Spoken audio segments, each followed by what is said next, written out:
бір. Бар, иә? Все. Бар, иә? Так, 1-2-3 шай құйылды. Сендерде Red Bull. Ассалаумалейкум достар.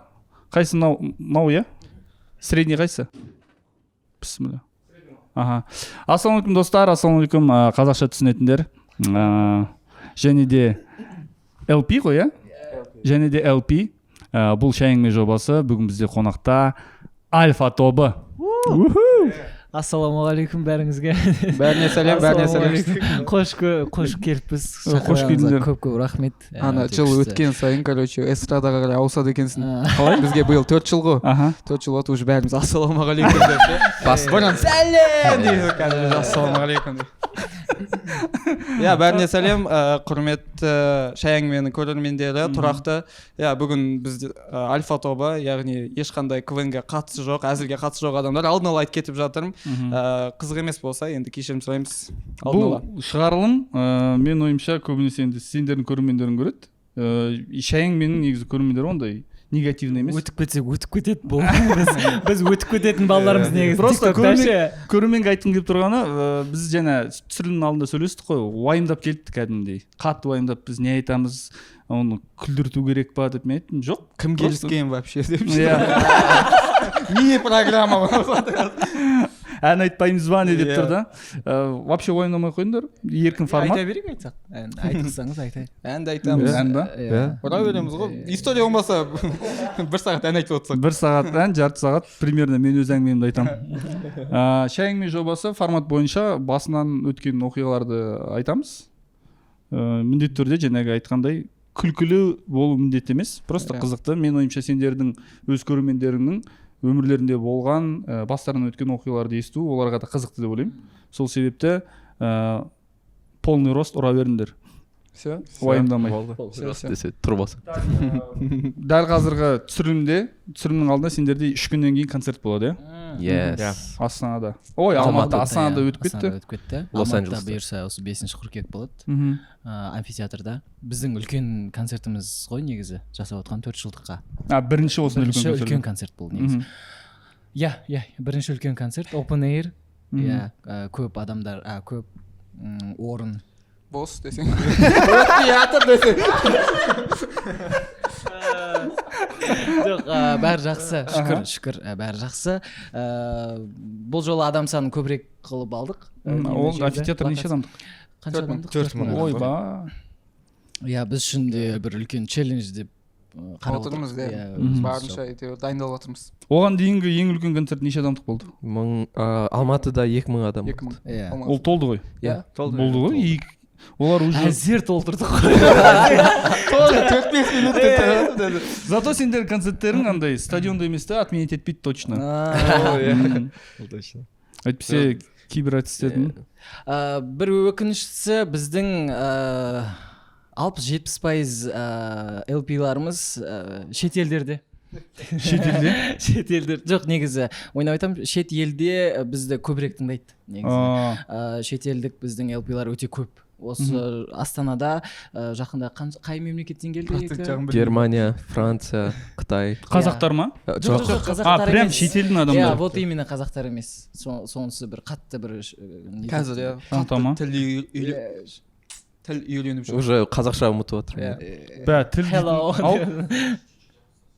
Мен ба? Болды. Тіл дейтін ағылшынша білетіндер бар ма? Бар. Ақ жол ғой негізі, толықтай білетін. Ақ жол үшін келіп жатқан жоқ па бәрі? Негізі, иә. Мойындау керек. Так, Альфа тобы. Мен сендер келер алдында аттарын жаттадым. Мен бірақ енді Бәсөжін амандасып отқан кезде NB деп қуанып қалдым мен бар ғой. NB-дің Нұрлыбек екен білем, өйткені бізге интеллигент болды. Иә, қаншама хитқа қалып еттіңіз сол кезде. Менің YouTube каналымда NB-дің интеллигентін оқуға техникалық кешіне қонаққа келген, соның астында оқысандар болады. Фанаттар дейтін бізді жеп жатыр. Так, NB Нұрлыбек, Абылхайыр. Козиді білем, Тілеу Жан. Және де Ақжол. Молодец. Күшті. 5 жаттап алдым. Рахмет. Бә қатты дайындалдым. Именно мен бүгінгі история жоқ осы десе абудың атын жаттау оңай да, Абулхайыр.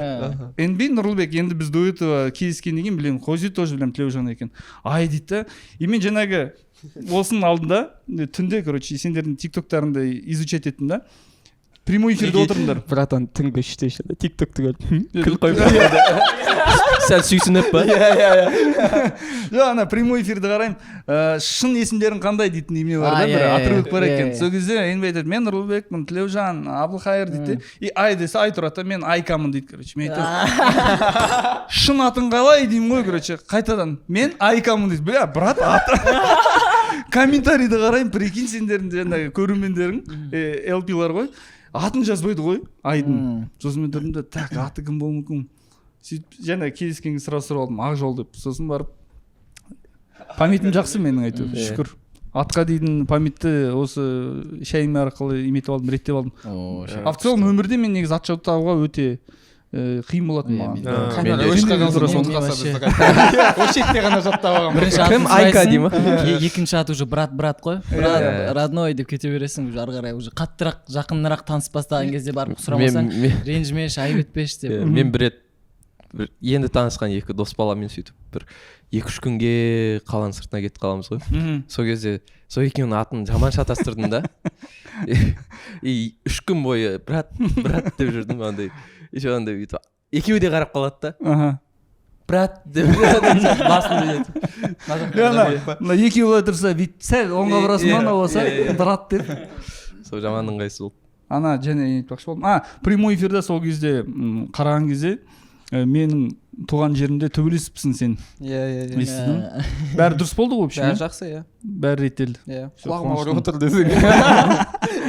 Бір удар тиді деп. Семейге тойға барып, тойдан кейін семейдің дәстүрі бойынша төбелес болыпты.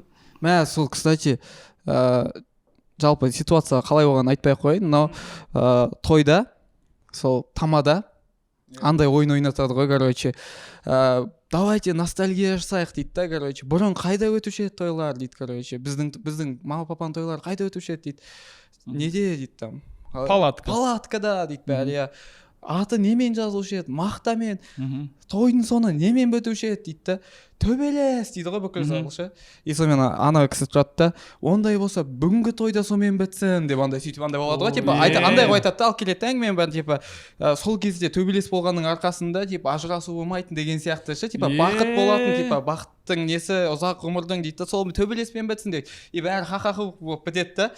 Соң зардап мен шектім ғой братан. Хал болып кеткен ғой. Иә, прикинь. Да. Соны жаман қалдым. Сол братанға айтқызып алу керек еді, билеттер тезірек өтсін деп. Жақсы сөйлеу керек, короче, жақсы сөйлеу керек. Жаңағы билейтін команда болдық та, біз где-то 5 жыл ойнадық жоғары лигада, Жайдарманда.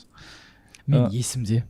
Альянс көретін мен ойын ойнап билейтін. Қазақстаннан көрсететін еді. Иә, именно ол сіздер ғой синхронно билейтін. Всегда мен короче, осы туралы бізде емне бар, бір история бар, оны қазір біздің балалар көрсе тоже айтатын шығар. Ищите имейте за собой. Короче, бізде маэстро дейтін бала бар командада. Ол хореограф болатын. Біздің командадан би қояды. Андай болады, биді жақсы көретін, биге екеуі бар бала болады. Ол өзі дзюдоист. Андай Ернұр Алпысбаев, короче, ол біздің маэстро дейтін, сол дзюдоист еще қатты екем болады, именно верхний брейк, жаңа хип-хоп деген сияқты. Жоқ, негізі спортсмендер қатты билейді. Пластичный ғой бәрі. Сол біздің команданың биін қояды. Сөйтіп вышкада 1 жыл ойнаймыз, 2 жыл ойнаймыз. 2012 жылы біз 2-ші сезонымыз вышкада. Бүйтіп идея айтады ғой, сол жаңағы маэстро. Короче, біз билеп жүрміз ғой, осындай. Иә, короче, Кореяда дейді, бір стиль пайда болыпты дейді. Кей-поп деп аталады. Ол енді шығып атқан екен, оказывается. Мынаны қараңдаршы, мынандай группа бар дейді. Big Bang дейтін группа бар дейді, в общем. Мынандай имелері бар дейді. Клипін көрсетіп, біз қараймыз, блядь, неме мынау? Неме деп қабылдамайсың ба? 2012 дейтін, тем более қабылдамайтын. Иә, сол еще семей, брат. Өшісініп отыр. И сосын әлі қабылдамайды жоқ. Біз айтамыз, что-то қалай деп. Ол бізге жаңағы сәлемдесудің ең басында билейтін бидің имесін әкеп тұр ғой, референсін. Осын билейміз деп, осындай стильде. Айтамыз, жоқ дейміз. Ол айтады, киімін алмаймыз. Давай, осының движенияларын аламыз. и ән аламыз дейді ғой. Ну жарайды деп келісеміз. В общем дайындалдық, реттедік. И бізде андай нәрсе бар, отыгрыш дейтін бар. Bir шутка біткеннен кейін толпой шығып тағы да қысқа бір 10 секундтық би бар, тарап кететін нәрсе бар. Оны отыгрыш деп атаймыз. Отыгрышқа, короче, бір Big Bang'тің әнін ұсынады, типа вау, fantastic baby, шакалака, сондай нәрсесі бар да. Сосын давай осыны отыгрыш қылдырайық дейді. Сосын тұрады, бля, анау fantastic baby келмейді, типа вау, альянс семей дей салайық дейді. Давай да бір қыздың дауысын жаздыртып аламыз. Короче, сол ойынға барамыз. Ойынға барған кезде Исын аға бізді хабарлайды. Жаңағы кей-поп группаның білмеймін қаян екен. Сонымен шығамыз. И зал бар ғой, короче, залда отырған енді қыздар вообще басқалай қабылдайды ғой, короче. Бұрында енді біз билегенімізде деп шулайтын ғой. Типа 3 есе қаттырақ шулайды ғой, прям уа дейді, короче. Біз андай өзіміз билеп жүріп шоқтамыз. Не болып отыр? Қатты кіріп отыр. Оның кейін жаңағы шутка ойнадық. Шутка ойнап болғаннан кейін отыгрыш кетеді жаңағы. Вау, альянс семей, жаңағы бумшак қайтадан типа 10 есе жыртылады ғой сол. Бах! Ойын бітті, біз ары қарай өттік. Ойыннан кейін енді білесіздер, концерттен кейін бір 10-15 адам келіп фотоға түседі ғой. Енді солай болатын бізде. Осы жолы прям очередь қой бізбен. Прям бір фан митинг. Иә, 60-70 қыз келіп фотоға түсіп жатыр бізбен. Йо, не болып жатыр мынау? Сосын фотоға түстік, айтып биттік, үйге келдік. Семейге қайттық. Енді Астанада дейміз ғой. Семейге келген кезде ана бір репетицияда маэстро айтады, жігіттер, в общем, бір әңгіме бар дейді, серьезно. Әңгімелесек, бір серьезный тема бар. Давай командамен жиналамыз. А бізде командада 12 бал ойнайтын. Сахнада 12 бал ойнайтын ғой. Андай, что билеген кезде синхронно болу үшін енді көп ойнаған жоқ. Ойнайтын где-то 6 бала бар, 6-7 бала. Қалғандары чисто би үшін ғана, для массовки. Айтады, в общем дейді, өткенде ойынды көрдіңдер ғой? Қандай реакция болды кей-попқа? Иә. Значит, қыздар уже ол теманы іліп алған. Әлемде ең зарождениесі отыр кей-поптың деген сияқты. Может 12-13 бекен. Мынандай идея бар дейді. Біз енді билейтін балаларымыз. Давай командаға бір ән шалайық дейді. Бір әншін алайық та, бір группа болып выступать етейік дейді. Типа кей-поп стильда дейді. Киімдеріміз чуть-чуть қудыртылған болады. Жестко. Иә, не обязательно құлағымыз тесіп шаш бояу, но стилистикасын алайық дейді осындай. Андай кожаный, более необычный болып келетін сахнада. И біз Жайдарман ойнай береміз дейді. Жайдарманда біз билеп жүрміз ғой. Билеп жүріп ән айтайық дейді. Билеп жүріп ән айтамыз. И как реклама сияқты болады. Егер ыңғайы келсе, ары қарай уже өлең жаздыртып, группа бола берейік. Это же бізге бөгет жасамайды ғой.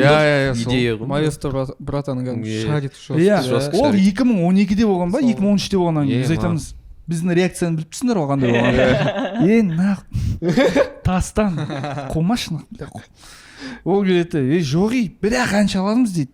Мен, допустим, Дархан, сен рэп айтасың, там сен рэп айтасың, бір-екі балада дауыс бар, минимум вокалға барайық та, бір 3-4 бала өлең айтайық, көріп тұрсыңдар ғой, халыққа өтіп жатыр мынау. Бізге бөгет жасап жатқан жоқ. Параллельно істей берейік, КВН ойнаймыз, и былай да выступать ете берейік. Бля, қойшы маэстро, бля, и так билеп жүрміз ғой, нормально өтіп жатыр. Қайдағы әнші дейтін сияқты. И ол где-то бар ғой, осы идеямен бізді где-то 1 жыл мазғамыз дейтереді ғой. Ән шалайық, короче. Ол болмай қойды. Так и біз ән шалған жоқпыз. И, по-моему, соңғы бір қоштасатын ойында командаға енді қоштасқан кезде ән айту керек дейтін бір правило бар Жайдарманда. Қоштасқан бір грустный ән айтып қоштасып поклонмен кетесің. Бір баланы алдық. Сол мен өлең айтты, уже команда жабылды. Тарап кеттік. Жайдарманның карьерасы аяқталды. И 2015 жылы, по-моему, 91-ның клип шығады. Айыптама мені бар ғой. Айыптама мені шықты. И где-то бар ғой бір 2-3 сағаттан кейін біздің альянстың WhatsApp-тағы группасы бар. Және клиптің ссылкасын жібереді маэстро. Бля, жігіттер, айттым ғой дейді ғой.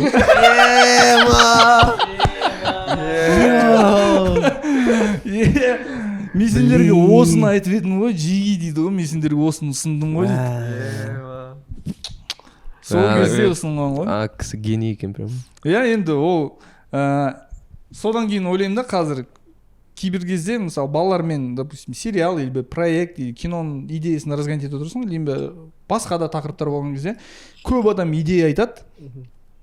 и кейбір мелочь деп ойлайсың ғой мынау онша емес деп и оказывается сондай мелочьтардың идеялардың өзі гениальный болуы мүмкін екен оказывается прям акцент қойсаң егер де мен қазір қараймын да сол 2015 қой 16-да прям кей-поп басталған кезде біз уже кәріміз біз уже 30-дамыз ол кезде қалай группа болып шығасың деп бүйтіп қарындары шығып кеткен уже бала шағалары бар негізі бүйтіп қарасаң иканың схемасы ғой иканың схемасы тоже олар скетчпен бастады просто музыкамен ақырдан 2012-де жасап тастайтын едіңіздер ну возможно ика мен 91 екеуінде идея бірақ қазір оны аште отырмаушы едік егер сондай болып кетсе возможно ол да бар ну әр нәрсенің қайыры бар ғой в общем біз осы группалар кей-поп группаларды көрген кезде или осы бағытта всегда сол есіме түседі оказывается просто істей беру керек екен дейтін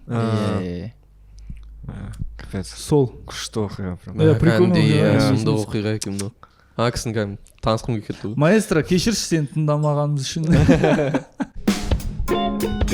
сендерде концерттерде мысалы диалог бола ма залмен конечно болады кім жүргізеді в основном ол диалогты біз төртеуміз де негізі сөйлей береміз андай импровизация андай не сезіп тұрамыз сол кезде айтамыз сендердің өз көрермендерің келген кезде сендер жеңіл сезінесіңдер ма әрине сол үшін де шығар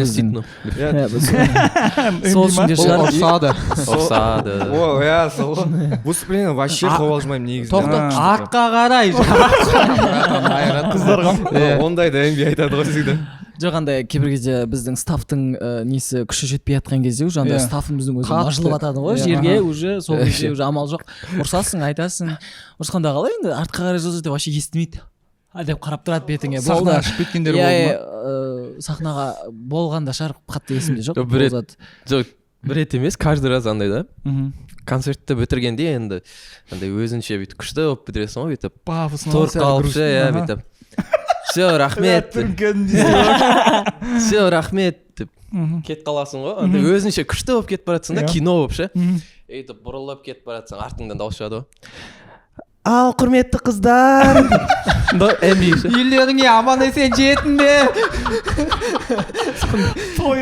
байқап жүріңдер ертерек қайтамыз деп ше андай біздің енді ол MB-дің енді көңілі кеңдігі ғой бәрі уайымдайды сөйтіп ниеті ақтейіл болып тұр бірақ біз андай да кішкентай қыздар келеді сондай брат самый сен андай қылып келеді бір жағынан концертті ше андай бам жарып тастадың бірақ мен егер де артист болсам ән айтсам рэп мен сөйтіп аяқтаушы едім по идее кешірім сұраймын за грубость даттап андай өзіңді пи***ес қылып ұстағың келеді деп ше бірақ мен аларды қатты түсінемін ше қатты түсінемін бірақ ана жерде кішкентай қыздар тұрады ана даже ата анасыз келген қыздар тұрады үйінен қашып келген мен талай басқа қаладан келген мен мамаммен қырылып қалдым бір нәрсе үйге келмейсің дейді мен пофиг келген ғой концертке болды типа даже айтады мен мамадан сұранбай кетіп қалдым если что анау мынау жасы 13-те 12-те бір қыздар келіп жатады екі подружка деп андай бірақ аналардың түрлері бізді көрген кезде андай күшті нетеді содан кейін андай бір жағынан өздеріне андай аманатқа қиянат деген сияқты бір ощущение келеді да жасамай ақ қояйын хотя бы бір сөзбен жеткізейікші деп біздің концертке келіп отқаннан кейін деп нетесің да бізді тыңдайды ғой еще қайт десең қайтып кетеді сен оны қоштасардың алдында айтып жасашы пафосно немесе концерт басталар алдында деп шынымен идея ғой сөйтіп бір әннен кейін бір ән қалған кезде бір әнге дейін мен айды түсініп тұрмын мысалы бәрін каждый раз андай үшеуміз уже шығып кетеміз да сахнадан анау жалғыз өстіп тұрады жоқ мен басқа концерттерде өйтпеймін только өзіміздің соло концертте ғана сөйтіп нетіп қалатынмын фесттарда тұрса фестта тұрсам вообще маған қатысы жоқ вообще аман есен еще саған дейін әлі жетсең сенен кейін ше сен екінші выступление етіп отырсың ғой байқап қайтты өздерінен кейін қайтарып жіберсең ба басқа артистерге түк қалдырмай жаңағы мен боқ ауыз айтып жүрген пикет ете саласыз ғой алып тастаймын мен өйткені папа ұрсады маған мен бір рет короче бүйткем мен алдыңғы жылы ма өзі жақсы ақша тауып бастадым кәдімгідей ше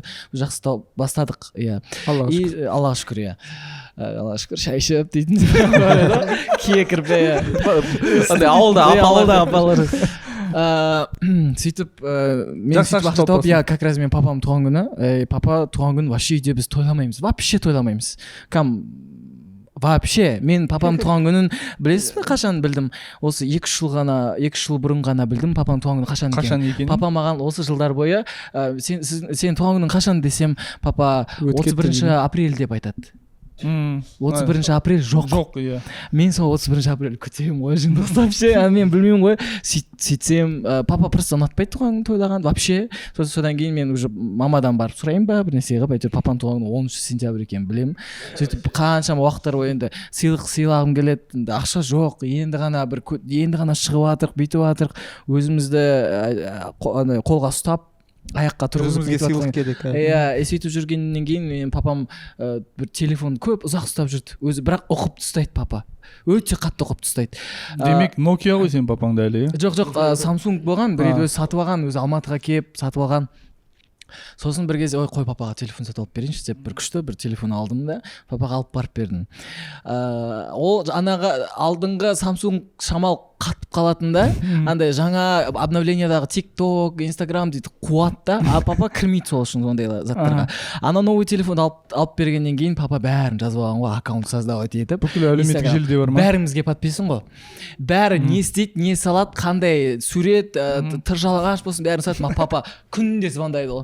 Неге үйтесіңдер сендер, неге бүйтесіңдер? Мен бірақ папаны уайымдаймын. Папамен қырылып отқан кезде балаларға сен басың істей ма? Папаң дұрыс айтып жатыр ғой. Мен енді андай ғой, папа екеуміз уже бір күн емес, бір апта қырыламыз сол немен ше, андай кішігірім. Кеше прямой эфир болды ма? Прямой эфирде сен аузыңа не сабағансың дейді, мен кеше сол шұқитын салып ойнақтап иә, тамағыңа кіріп кетеді ғой деп папа әр затқа тиісе береді ғой. Сөйтіп, неге шашыңды боя? Папа мен хейтерім. Папа мен главный хейтерім. Басқа хейтерлар вообще ғой. Ол папа мама қатты хейтерім. Сондай мама айтады, не құртшы анау шашың онша емес, типа абука сияқты жүрмейсің ба қара шашпен, неге ұзын қылып жүрмейсің шашыңды, осылай деп сөйтіп жүреді, андай бояғам жек көреді, тасташы сырғаңды не деп. Бір рет осы жақында клип шықты бізде, сұлу дейтін әнге. Мен біз стилист кісі берді, өзі дизайнер стилист кісі үлкендеу сырға берді. Енді стиль бойынша әдемі келіп тұр, таққанын бүйтіп қарап образ беріп тұрмын, осылай. Сол клип шыққаннан папа қалай клип десем, не анау құлағыңдағы сырға, менің марқұм апамның сырғасы сияқты не істеп аласың дейді. Мен күлейін ана жерде ұялып ше, андай мен әжем таққан сондай сырға деп ше, сол кезде ұялайын. Қатты андай ұялып кеттім. Сосын бірақ енді не істейсің басқа. Сонда әлі күнге дейін солай емете ма? Жоқ, осы жақында ғана басталды. Телефон тартып қоймайсың ба? Папаға мен прикол ұстадым, ертең барамды өшіп тастаймын TikTok аккаунттарын. Сонда до этого көрмеген ба? До этого қатты көре қоймайды, только мен жіберетін заттарды ғана көреді. Мен бәрін фильтровать етіп жіберемін. Папасы бұның алашұлында деп ойлап жүр ғой. Жоқ, папа бәрін біледі, папаға түсіндіргем. Бір рет андай момент болған. Мысалы сен сырғаны қалай түсіндірдің ол кісіге? Мен вообще сырғаны теспес, мен айтқан жоқпын. Біз стажер кезімізде, Juice Entertainment'та болдық қой, стажер кезімізде, когда DNA-дің құлағын тесіп отқан кезде бізді алып кетті. Ақжол екеуміз кеттік сол жаққа. Жүріңдер кеттік деп екеуміз барамыз. Ол бізге қызық просто. Мен енді баяғыда кей-попты қатты тыңдайтын да, содан кейін маған да қызық болды да, ой, образ ғой, күшті ғой, өзіңе жұрттар көп қарайды. Мен внимание жақсы көремін, сондай бір ауруым бар менің. Біздің маэстро.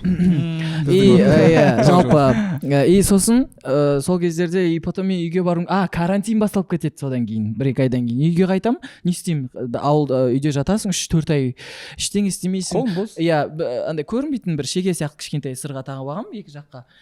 Көрінбейді да, анау по идее. Шеге десе, көрінбейтін жүздік шеге. Шеге сырға сияқты тағып алғам ғой. Сен үйде жүрсің еще? Үйде жүрмін. Еще папаң көрмей ма оны? Көрген жоқ енді. Көз енді қатты көре қоймайды ол кісінің. Шашың ұзын ба? Көз қатты көрмейді. Жоқ, мен қалай ойлаймын. Папам баяғыда дзюдоға қатысқан кішкентай сырғаны қалай көруге болмайды? Жоқ, ол бар ғой, зубочистка сияқты. Точка ба? Точка, просто точка. И ана көрінбейді. И сонымен тағып жүрдім. Мен таққанай мамаға айтамын, мама мен сырға тағып алдым. Алматыда тұлағым тестім, осылай образ, если что нетпеңіз, папаға айтпай ақ қойыңыз. Мен пападан қорқамын ғой. Мама реакциясы қандай болды? ей жақсы енді өзіңе нетсе болды ұнаса болды деп мама да нетеді ғой қайтсын баласы нетіп жатыр бірақ апашкаға ұқсап тұрсың сөйтіп мен папа бір күні мен бүйтіп кухняда отырмын мына жақта есік өтетін папа түнде су ішуге келеді да мен былай отырғанымды көріп мына құлағымды ұстайды ғой бір кезде құлағымды ұстаған кезде біттім ғой мен қазір шапалақ жеймін немесе бір нәрсе болады ұстайды ей мынау несі сол папа образ ғой типа біз алдын ала дайындалып нетіп қойып жатырмыз что ертең бір нелерде тағам если что нетпеңіз хорошо оны сен постоянно тағып жүру керексің что бітелі қалмас үшін иә сондай ғой еще андай пистолетпен тескен нен гөрі былай алыстан ше бүйте ма құлағыңа тұрып кипа бір болғың келе ма не онда пистолетпен тескеннен қарағанда бізде андай немен тесті да инемен дротикпен десе прикинь тұрасың прикинь тимей қалды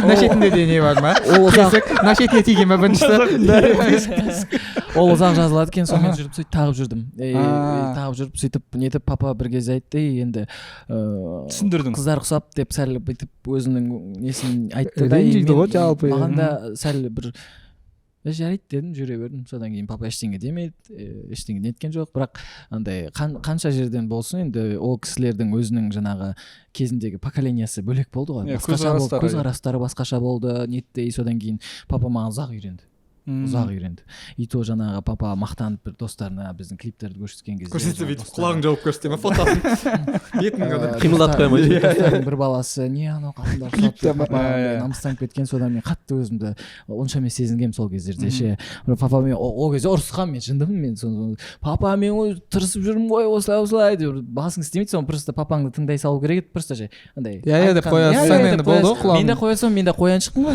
айғайлап ұрсамын әйтеуір бір нәрсе қыламын соңында әйтеуір бірімізді жақсы көреміз болды сонымен қоямыз екеуміз де беймазбыз мен папам қатты беймаз бірақ андай күшті не беймаз деген сөз түсінген адам сияқты бүйткенім ше беймаз қалай мазасыз кісі иә жалпы мазасыз кісі ода барлық зат дұрыс тұру керек қатты перфекционист кісі бүкіл жаңағы орамалы бәкісі сағат барлығы былай тұрады кәдімгі аңшы ма сен папа папа негізі не ғой просто көшеге хобби бар қасапшы хобби апасына кешірім өтінемін аға хобби бар оны қазір не нетпейді бәкі андай моменттерде жай қазір жануарлар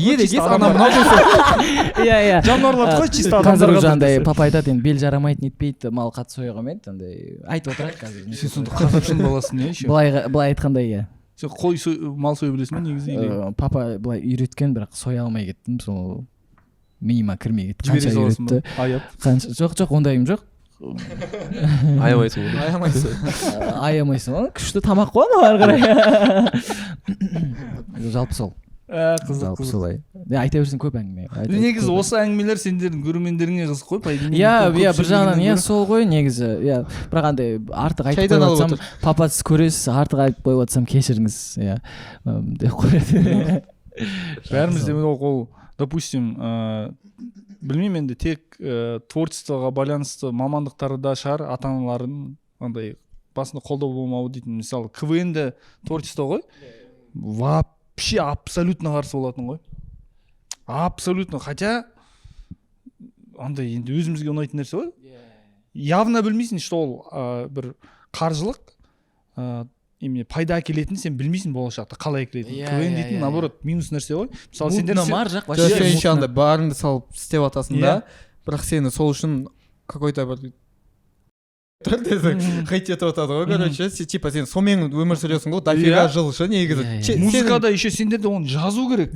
допустим студияға барып оны еметесің записывать етесің одан кейін оның сведениесі бар ғой иә сведение бәрі бар еще допустим бір музыка әнде бәрі кіре бермейді ғой как она есть біреуі кірмей қалады по-любому ол бәленбай уақыт кеткен депрессияға ұстайсың еще біреулер келіп добивать етеді дейтін нәрсе сияқты ғой ол бір жағынан как сказать любой творческий мамандықта или творческий сферада жүрген адамның емес сияқты басындағы бастапқы уақыттағы проблемасы ғой жақындарынан немесе ата аналарынан қолдау? Жоқ, мен айтпаймын қолдамады деп айтпаймын, өйткені өте қатты қолдады. Бірақ біз алдында Жезқазғанға бардық. Сол кезде қазір қаншадасың? 23-тесің бе? 23-темін. 2 жасынан бастап ән айтады дейді. Өз папасы тоже қатты мақтанышпен айтып отыр. Алдында ғана бардық қой. Үйіне барды ма? Иә, үйіне осы біз қанша уже біз бірге 6 жылдан асты, уже 7 жыл кетіп жатыр. Бірінші рет көрдік ата-анасын. Бірінші рет көрдік. Ана кісілер енді нағыз үлкен кісілер ғой, ендіше нағыз андай өмірді көрген кісілер да. Біз бардық, өзінің ұлымен кәдімгідей мақтанып, нелерін грамоталарын алып қойған, мына Сочида отқан, мына неде отқан деп ше, там бәрін шығарып дайындап қойған. Москваға барған деген сияқты сондай бүкіл грамоталарын өзі үйінде тұрады сөйтіп. Қатты өзі жоқ болса мақтанады. Хамит аға, рахмет. Қатты уайымдады сол моментті, қатты уайымдап, не істейді, не жейді, кім не жемейді айтшы деп, жаңағы айтам, Ақжол жаңағындай капуста үшінші орынның грамотасын тыға салайын ба деп. Не жемейді, қозылар тамақ талғамайды, бір нәрсе, Абука сель подшубай жақсы көреді, бір нәрсе деп әйтеуір айтып отырмын, соның бәрін істеді, иә. Сол кезде сөйтіп нетіп қатты дайындалған. И еще самый, бірақ папам ренжіп қалды, бәрімізге ренжіп қалды. Неге? Ой, күшті қып. Смело? Каминан бітіре салайын, тез бітірем. Бір күні, короче, бір күні бүйтеді. Бір күні деп келдік, в общем, бәріміз келіп, ет асқан. Ет асты, екінші, 3 ыстық тамақ. Бірінші қуырдақ, екінші... Бір отырғанда ма? Иә, бір отырғанда, дұрыс. Бірінші қуырдақ, еттен кейін шашлык. Кәуап. Сөйтіп 3 тамақ дайындаған, қуырдақ жеп, қуырдақ қатты бітпей қап, сөйтіп қаншама ұлы балалар, ер балалар болып жиналып алған, біз тауса алмай жатырық. Мен айтам, таусыңдар, папа ренжиді. Ол ұят. Біз жақта тамақ тауыспасаң, ол ұят. И балалар батяда бәкі бар. Сөйтіп, короче, жаңағы жеп жатырық, етті алып, ана ет вообще бітпей қалған, жартысынан көп. Сұмдық көп енді. Иә. Бірақ неше дәмдік. Қазір жегім кетті. Бірінші тамақ, иә? Иә, қуырдақты ет салған жаңағы, екінші тамақ, дұрыс, екінші тамақ ортаңшы, иә. Етті алып кеп, сөйтіп жеп, бәріміз неттік, жаңағы, сосын шашлыкты үлгермедік, бір жағынан жаңағы біздің организаторлар асықтырып, бізді менеджерлар тез кеттік, біз үлгермейміз, мына жақта жол, не анау-мынау Бурабайға бару керек деп. Күн ыстық болды ғой. Иә, сөйтіп асығып кетіп қалдық, бір күннен папамен звондаймын. Нүкәне енді болмады мынау дейді. Мен анау ренжірген дауысын, гүрілдеген дауысын естіген кезде қатты бір түрлі қалдым. Бүкіл балаларға моментте жыным келіп кетеді ғой. Какого? Сен типа просто бір нәрсе жеп тастау керек еді ғой деп анау бір моментте жынданып кеттім да. Блин деп енді нете алмадым. Сосын бір кезде папа айтты, тауыспаймын енді, типа неге қарындарыңды ашып келмедіңдер, неге қайтып тамақ ішіп келмедің, типа тамақ ішіп келдіңдер ме? Мен айттым ғой сендерге тамақ ішпе деп, бір нәрсе деп. Сөйтіп ондай кезде адам дайындалған кезде өйтіп нетуге нетпейді. Кәдімгі предел болыпты ғой. Иә, просто андай ғой. Біздің жақтарда көп ондай тамақ тауысу, андай сыйластықты білдіреді да, енді сыйлап. Тамақ дейтін қатты емес па, слишком? Қатты дайындалып қойған ғой. Арасы еще 2 сағат. Тұрған жоқсың еще. Жоқ, сол 2 сағат қана отырдық біз в целом, и сол 2 сағаттың ішінде 3 тамақ болды. 3 тамақ, еще андай ғой. Мысалы ұзын стол болса, нашетте қандай ше, андай жиілігі де көп та, мағынан кәдімгі бітіру.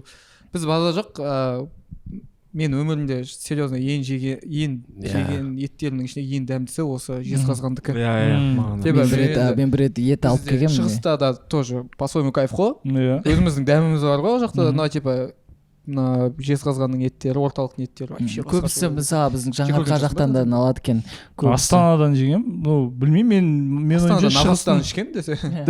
Андай Астана, Қарағанды, Жаңарқа жақтар, сол именно Жаңарқа, Жезқазған, жаңағы Қаражал дейтін ауылдардың жаңағы бізде в основном жусан өседі ғой. Жусан қышқылдау келеді ғой, ащылау келеді ғой. Мал ащылаған кезде жаңағы еттің бір бөлек дәмі шығып тұрады, жусанның дәмімен шығып тұрады. И бөлек тұзсыз болса да бір дәм шығып тұрады еттен. И ол сочность береді етке. Бір рет мен ағам осы жаңа Алматыда Заречный 4 мыңнан сатып жатырмыз қазір де. Заречный жақта служить еткен.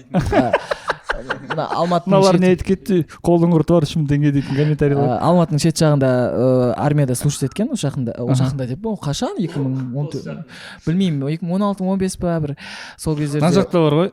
иә қозы қиналып отыр. асығып жатыр демші. иә бар кел болды. Менде бар кел. Бар.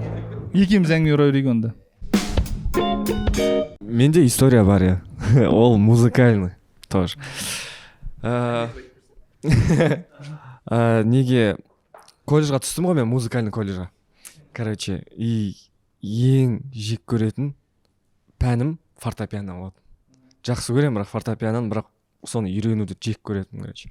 И сөйтіп жүріп, енді бір нәрсе қылып тапсырып 3-ші курсқа келем. И мені басқа мұғалім алады ғой, короче, Райса Ратхановна деген. И тұрады да, мен жақсы көреді, мен де ол кісіні жақсы көремін, прям столовыйда көріп қалса тамақ алып беріп, андай ақша беріп сөйтетін да. Қызық екен. Сәл басқа бағыт сияқты. Біздің класспен ашық сабақ жасаймыз дейді. Типа концерт. Біздің класста ол жерде 1-ші курс, 2-ші курс, 3-ші курс, 4-ші курс. И әркімге бөліп жатыр, произведенияларды беріп жатыр. Біреуі өлең айтады, короче, мен оны айта алмаймын, короче. Біреуі андай қиын нелерін етеді. И маған андай бір әнде етіп айтылатын, короче, қандай көзімнің қарасы, соны, короче, береді. Ең оңай произведение. Ақырын ойнап айта бересің, короче. Айтпаймын даже оны, просто ойнап беру керек. Кәдімгі концерт қой. Бір саусақпен былай. Сол ғой, и тұрамда 4 күн қалды, примерно 4-3 күндей. Дайындалам, короче. Ұмытып қала берем, дайындалам. И сол уақыт келді, и мен ананы есімнен ұмытып қала берем.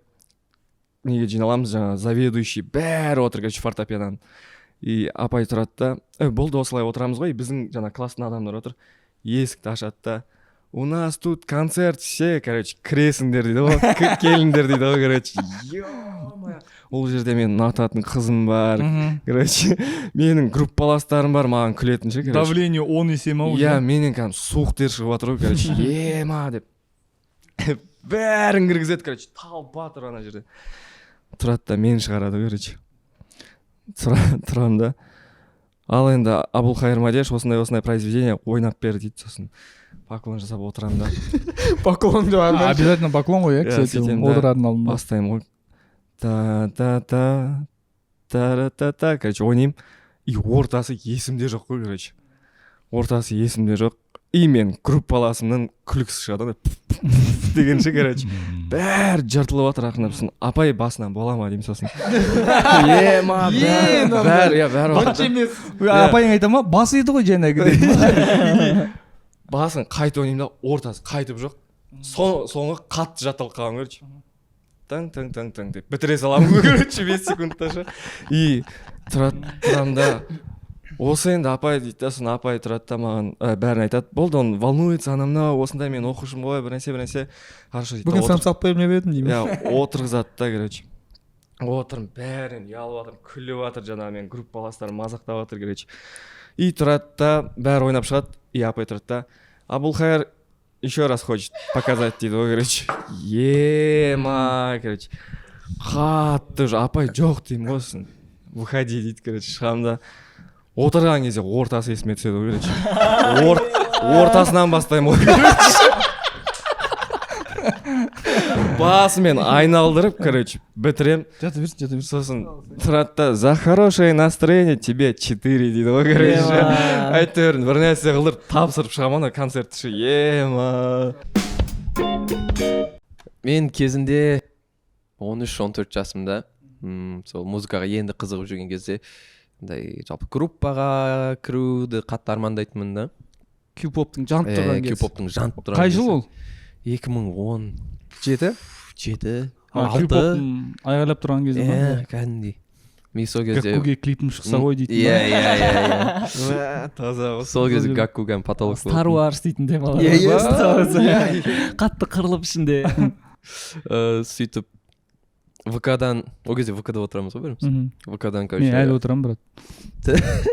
Футбол жаңалықтарын көріп. Иә, мен достарым қарайды, футбол ВК-ға кіріп қарайды. Басқа жаңалық жоқ? Сосын ВК-да? Андай не шығады, пост шығады. Осындай жаңа Q-pop группа кастинг деген сияқты. Мен ол кезде ауылда тұрамын. Сен де қызықсың. Сен қай жақтықсың? Признавашкидің ішінен көріп жүрген. Признавашки междуреченский. Анон деп тұр ма? Междуреченский деген ауылда тұрдым, ол сол Байсеркенің қасында ғой негізі. осы Алматы облысы. Иә, Чапаев деген жерден әрі қарай. Содан кейін негізі Алматының қасында емес, екеуміздікі де деп ше. Просто сөйтіп айтқан жеңіл едік бізге. негізі осы Талдықорған ба деп ше. Сөйтіп кастинг туралы естідім. Иә, кастинг туралы көрдім. Содан кейін мә күшті ғой деп жазам. Бала арман. Иә, жазам. Осылай мен кастингке қатысқым келеді деп. Содан ана жігіт тұрады да маған кайф дейді да. Онда қазір маған аудиомен ән айтқанын жазып жібер дейді. Ана жерде отырмын ғой. 20-30 рет бүйтіп аудионы басып, айтып, өшіріп. Содан кейін өзіме ұнаған бір аудионы алдым да бүйтіп жібердім. Аудио сообщение ғой. Қара нұртастың десе. Соны просто MP3-ін жібересің. Ұмытып қалдым мен қай әнді айтқанын. Соны жіберем. Ана жігіт тұрып. Все, кайф, сен кірдің дейді. Группадасың дей ма? Группадасың, алдым дейді. Содан кейін базар жоқ. Мен ойлаймын ғой, мен сондай талантпын деп ше. Мен даже кездеспей-ақ просто дауысымды естіп ала салды деп. Содан кейін күшті, рахмет деймін да. Содан кейін айтады, 3 күннен кейін осындай мегада кездесеміз дейді осы жерде. Қазір подростықтарын жүретін жерім ба? Все хорошо деймін. И мен ол кезде еще кішкентаймын, 14 жастамын ба. И ата-анам мені апарады. Мен еще ата-анам ойбай, мен қазір продюсермен кездесемін деп. Сен ата-анаңа айттың иә, мен кастингтен өттім. Группадамын деп отыр ғой бұл уже. Скоро дебют деп отыр ғой. Скоро Гаккуға шығамын деп ше. И сөйтіп мені апарып тастайды. Ауылдан қалаға, мегаға барам. И сөйтіп келем да, KFC-дің алдында отырмыз дейді. Үлкен мега ма? Иә, вроде иә. Розыбакиевада. Иә. И сөйтіп бүйтіп қараймын. Что-то ешкім андай продюсерге ұқсап тұрған жоқ та. Неше адам келді? Бүйтіп әйтеуір 3 бала отыр да, 18-19 жастағы. И бір бала маған қарайды да, дейді. И соң мен мә деймін да. Ладно деп барам. Сөйтіп келсем, мен продюсер дейді да. Продюсері братан 16-да. И деймін да. И бүйтіп отырмын. Мен продюсермін және дейді. Мен продюсермін және мен главный рэпермін дейді. Группада. Содан кейін окей деймін да. И қазір тағы адамдар келе ма деймін да. 4 адам отыр. Жоқ, осы группа дейді. 4-ің группасында. Q-поптың заңы бойынша 5 болуымыз керек. Ол кез сондай еді ғой. Бәрі шықса 5 болып шығады ғой. Мен 14-темін, аналар 16, 17, 18-де. 4-еміз отырық. Все, группа боламыз, деп. Содан кейін сөйтіп бір 2-3 ай просто жүрдік. Там істемей. Мегада кездесіп. Мен еще ауылдан барам. Баруым 2000 теңге, қайтуым 2000 теңге. Как и любой Q-поп группа сияқты ма ол кездегі. Просто жүрем а. Намысына тиіп кеткен шығар кейбіреулердің. И сөйтіп, короче, олардың бір достары болады, таныстары. Мен ол кезде ән жазам. Уже ән жазып жүрмін. Текстте, мелодияны да жазам. И содан кейін сол бір таныс қыздары рэпер болам дейді да. И менен сұрайды, ән жазып берші дейді. И соны хорошо деп мен жазып берем. И маған 20 000 теңге төлейді. И ол мен өмірдегі бірінші рет тапқан ақшам ғой жалпы. Сен текстің мен мелодияңа ән жазасың. Соған 20 000 теңге төледі ме, или сен просто айтып берген үшін 20 000 теңге төледі? Жоқ, мен жазып бердім. Бүкіл әнді. Композитор ғой, 14 жасында. Мықты. И әнді жазып бердім, 20 000 теңге алдым. И андай күшті, сол балаларға айтып отырмын ғой, вот. Кайын қанша тұрады дедің ба? Сразу. Граммы қаншадан болып отыр қазір? Рок-н-ролл. Сөйтіп, вот 20 000 теңге таптым деп деймін да. 3 килограмм бауыр аласың деймін да. 20 000-ға. Содан кейін олар айтады, короче. Сабағыңды. 10 рет келіп кете алады зато. Кайф. Давай осыны группаға алайық дейді осы ақшаны. 20 000 теңгені? Группаның бюджетіне қойып отыр братан. Типа вот там трек жазамыз или там бірдеңке түсіреміз дейді да. Окей деймін. И ауылда жүрмін. И бір кезде ақшаңды бере салдың сол продюсерге. Ну как продюсерге? Шарлатан.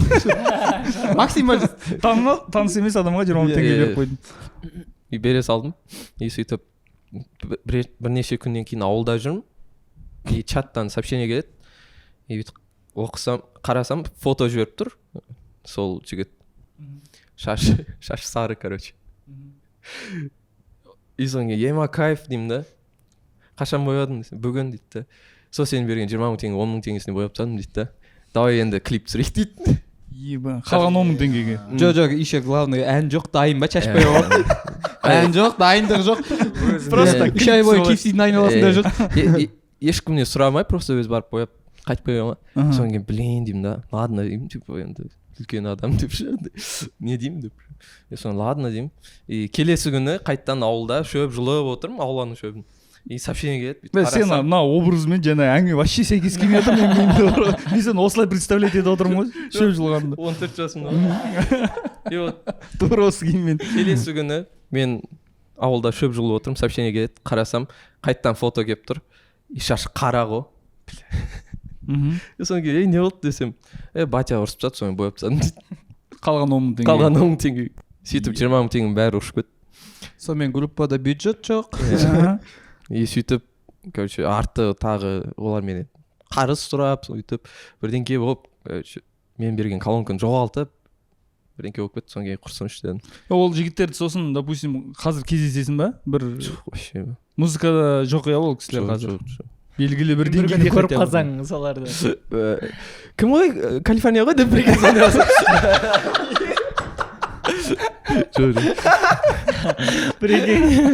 Фара кешір. Фара әзілдеп жатыр. Шучу, Фара, ты чё деп ше. Сөйтіп қадалып кеттім. Сөйтіп мен біраз уақытқа группа деген заттан көңілім қалып, мен театрда оқыдым. И содан кейін мен чисто инди альтернативный музыкант болам деп. Инди поп па? И Японияға кетем деп жүргем. И сол кезде Проект X-тің несі шығып, Проект X дейтін, мен ол проектті білем ғой. Сол кезде оны Сәлем Social Media дейтін компания совместно жасады ғой, жүзбен. Сол кезде мен Сәлемде істегем. Ол мен даже түріңіз таныстырсың. Ол проекттің сыға ұқсайды десең. Сәлемдегі сыға ұқсайды. Ол презентациясын көргем. Каждый выпускысын көретінбіз ғой бізді, как редактора ретінде. Сендер нешінші орын алдыңдар? Біз екінші орын алдыңдар ғой сендер. Біз жеңіліп қалдық қой. DNA бірді алды да, сендер екінші алдыңдар. Жеңіліп қалған. Состав тура осы болды бірақ та. Жоқ, жерде 4-еу болды ғой. Кімде? DNA-да ма бізде? DNA-да 4-еу болды, біз 6-ау болды. Бізде 6-ау болды, сосын біреу шығып кетті. Сосын біреу шығып кетті. Сосын екеу шығып кетті. Сосын екеу шығып кетті. Ол болып тұрады ондай. Қандай кей-поп группа боласың, әреге біреу кетпесе. Мысалы, аталарыңның сара жолымен келе жатсыңдар. Сара жолымен келе жатсыңдар. Әдемі. Сары жолмен. Если ай туралы айтатын болсақ, сары жолмен. А чё, братан? Короче, блин, ауыл дегеннен кейін бар ғой. Короче, получается, сен ауылда өстің, е, тоже? Сен тоже ауылдан өстің. Сен қай жақта? Мен Жезқазған, орталық Қазақстан, Жезқазғандікі. Сен қаладансың, е? Қаладанмын негізі, бірақ в основном бос уақытымда ауылға кетіп қала берем ғой. Ал бұл сен? Мен Алғабаск, білесіз ба? Кім Қозы екеуміз бірге өстік. Біз екеуміз. Мен 9-да болдым, ол сен 7-де болдың, е? Или 6-да сондай. Көршісіңдер ма? Біз бірге боксқа қатыстық. Бірге боксқа қатыстық. Мен папамда. Папасы тренер. Біздің менің ағамның бағанағы айтып жатқан Абудың папасы, сол менің тоже тренерім. Сол кезде біз бәріміз боксқа баратынбыз. Бірге сөйтіп. Қанша жыл? 2-3 жылда, е? Енді 1-2 жыл бар. Мен брат менікі андай өтірік бокс мен. Енді Алматыда енді больше біледі. Ағам барады, жанында мен жай ғой, короче. Сен штанга боласың ба? Мен грушамын. Мен грушамын, ілініп тұрамын. Сөйтіп, одан кейін Project X-та көрсеміз ғой. Сендер араласпай сол жерде бірақ түсіндіңдер ма? Бірақ бұл көшіп кетті ғой, Байсеркеге көшіп кетті 2 жылдан кейін примерно. Сосын түрін қарадым да, қатты таныс болып тұр. Бля, түрі грушаға ұқсайды. Сол сөйтіп, сол кезде келіп, өзі келді, сосын екінші этапта, сол биде таныс кетті ғой. Ана ауыл деген кезде просто есіме түседі да. Біз семейде өстік, короче, біз Аягөзде туған мен. Бірақ семейде өстім. И сол Аягөздің жанында нағашы апайым тұратын Тарбағатай дейтін ауыл бар. Сол Тарбағатайға баратынбыз. Как каникул басталады, мысалы, соңғы звонок 25 май болса, 26 күн біз таксидамыз ғой, ағамыз екеуміз, короче, уже. Жиза болды, менде де сондай болатын, менде сөйтіп кетіп ауылға, ауылға жібереді сразу. Менде де солай болатын, мен даже андай қыстық каникулдар болады ғой 4 күн ерте кетіп қалатын ғой короче каникулға дейін ауырып қалды деп айта салыңызшы мам деймін да ауылға фук кетіп қаламын. тура солай ауылға барамыз и ауылда бізде 88 жылғы братан бар да и получается біз сол ауылдың 88-дерімен жүреміз. Ана 90 мен 90-мын, ағам 88, сол құрда екеуі 88 болған, біз 88-дермен жүреміз короче. Мен 90-дармен жүргізбейтін, 89-дармен жүрбейтін, братандармен жүреміз.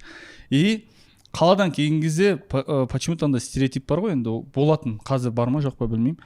Қаланың баласы мен ауылдың баласын күрестіретін бізде. Обязательно. Бізде короче төбелестірмейтін енді айту шүкір, но күрестіретін обязательно. И бізде еще, бізде ауылда персесің бе деп айтады. Мен тоже персесің бе деп айтамын ғой, көрермендер түсінбейді короче, басқалай түсінеді да. Перс қалдық дейді ғой.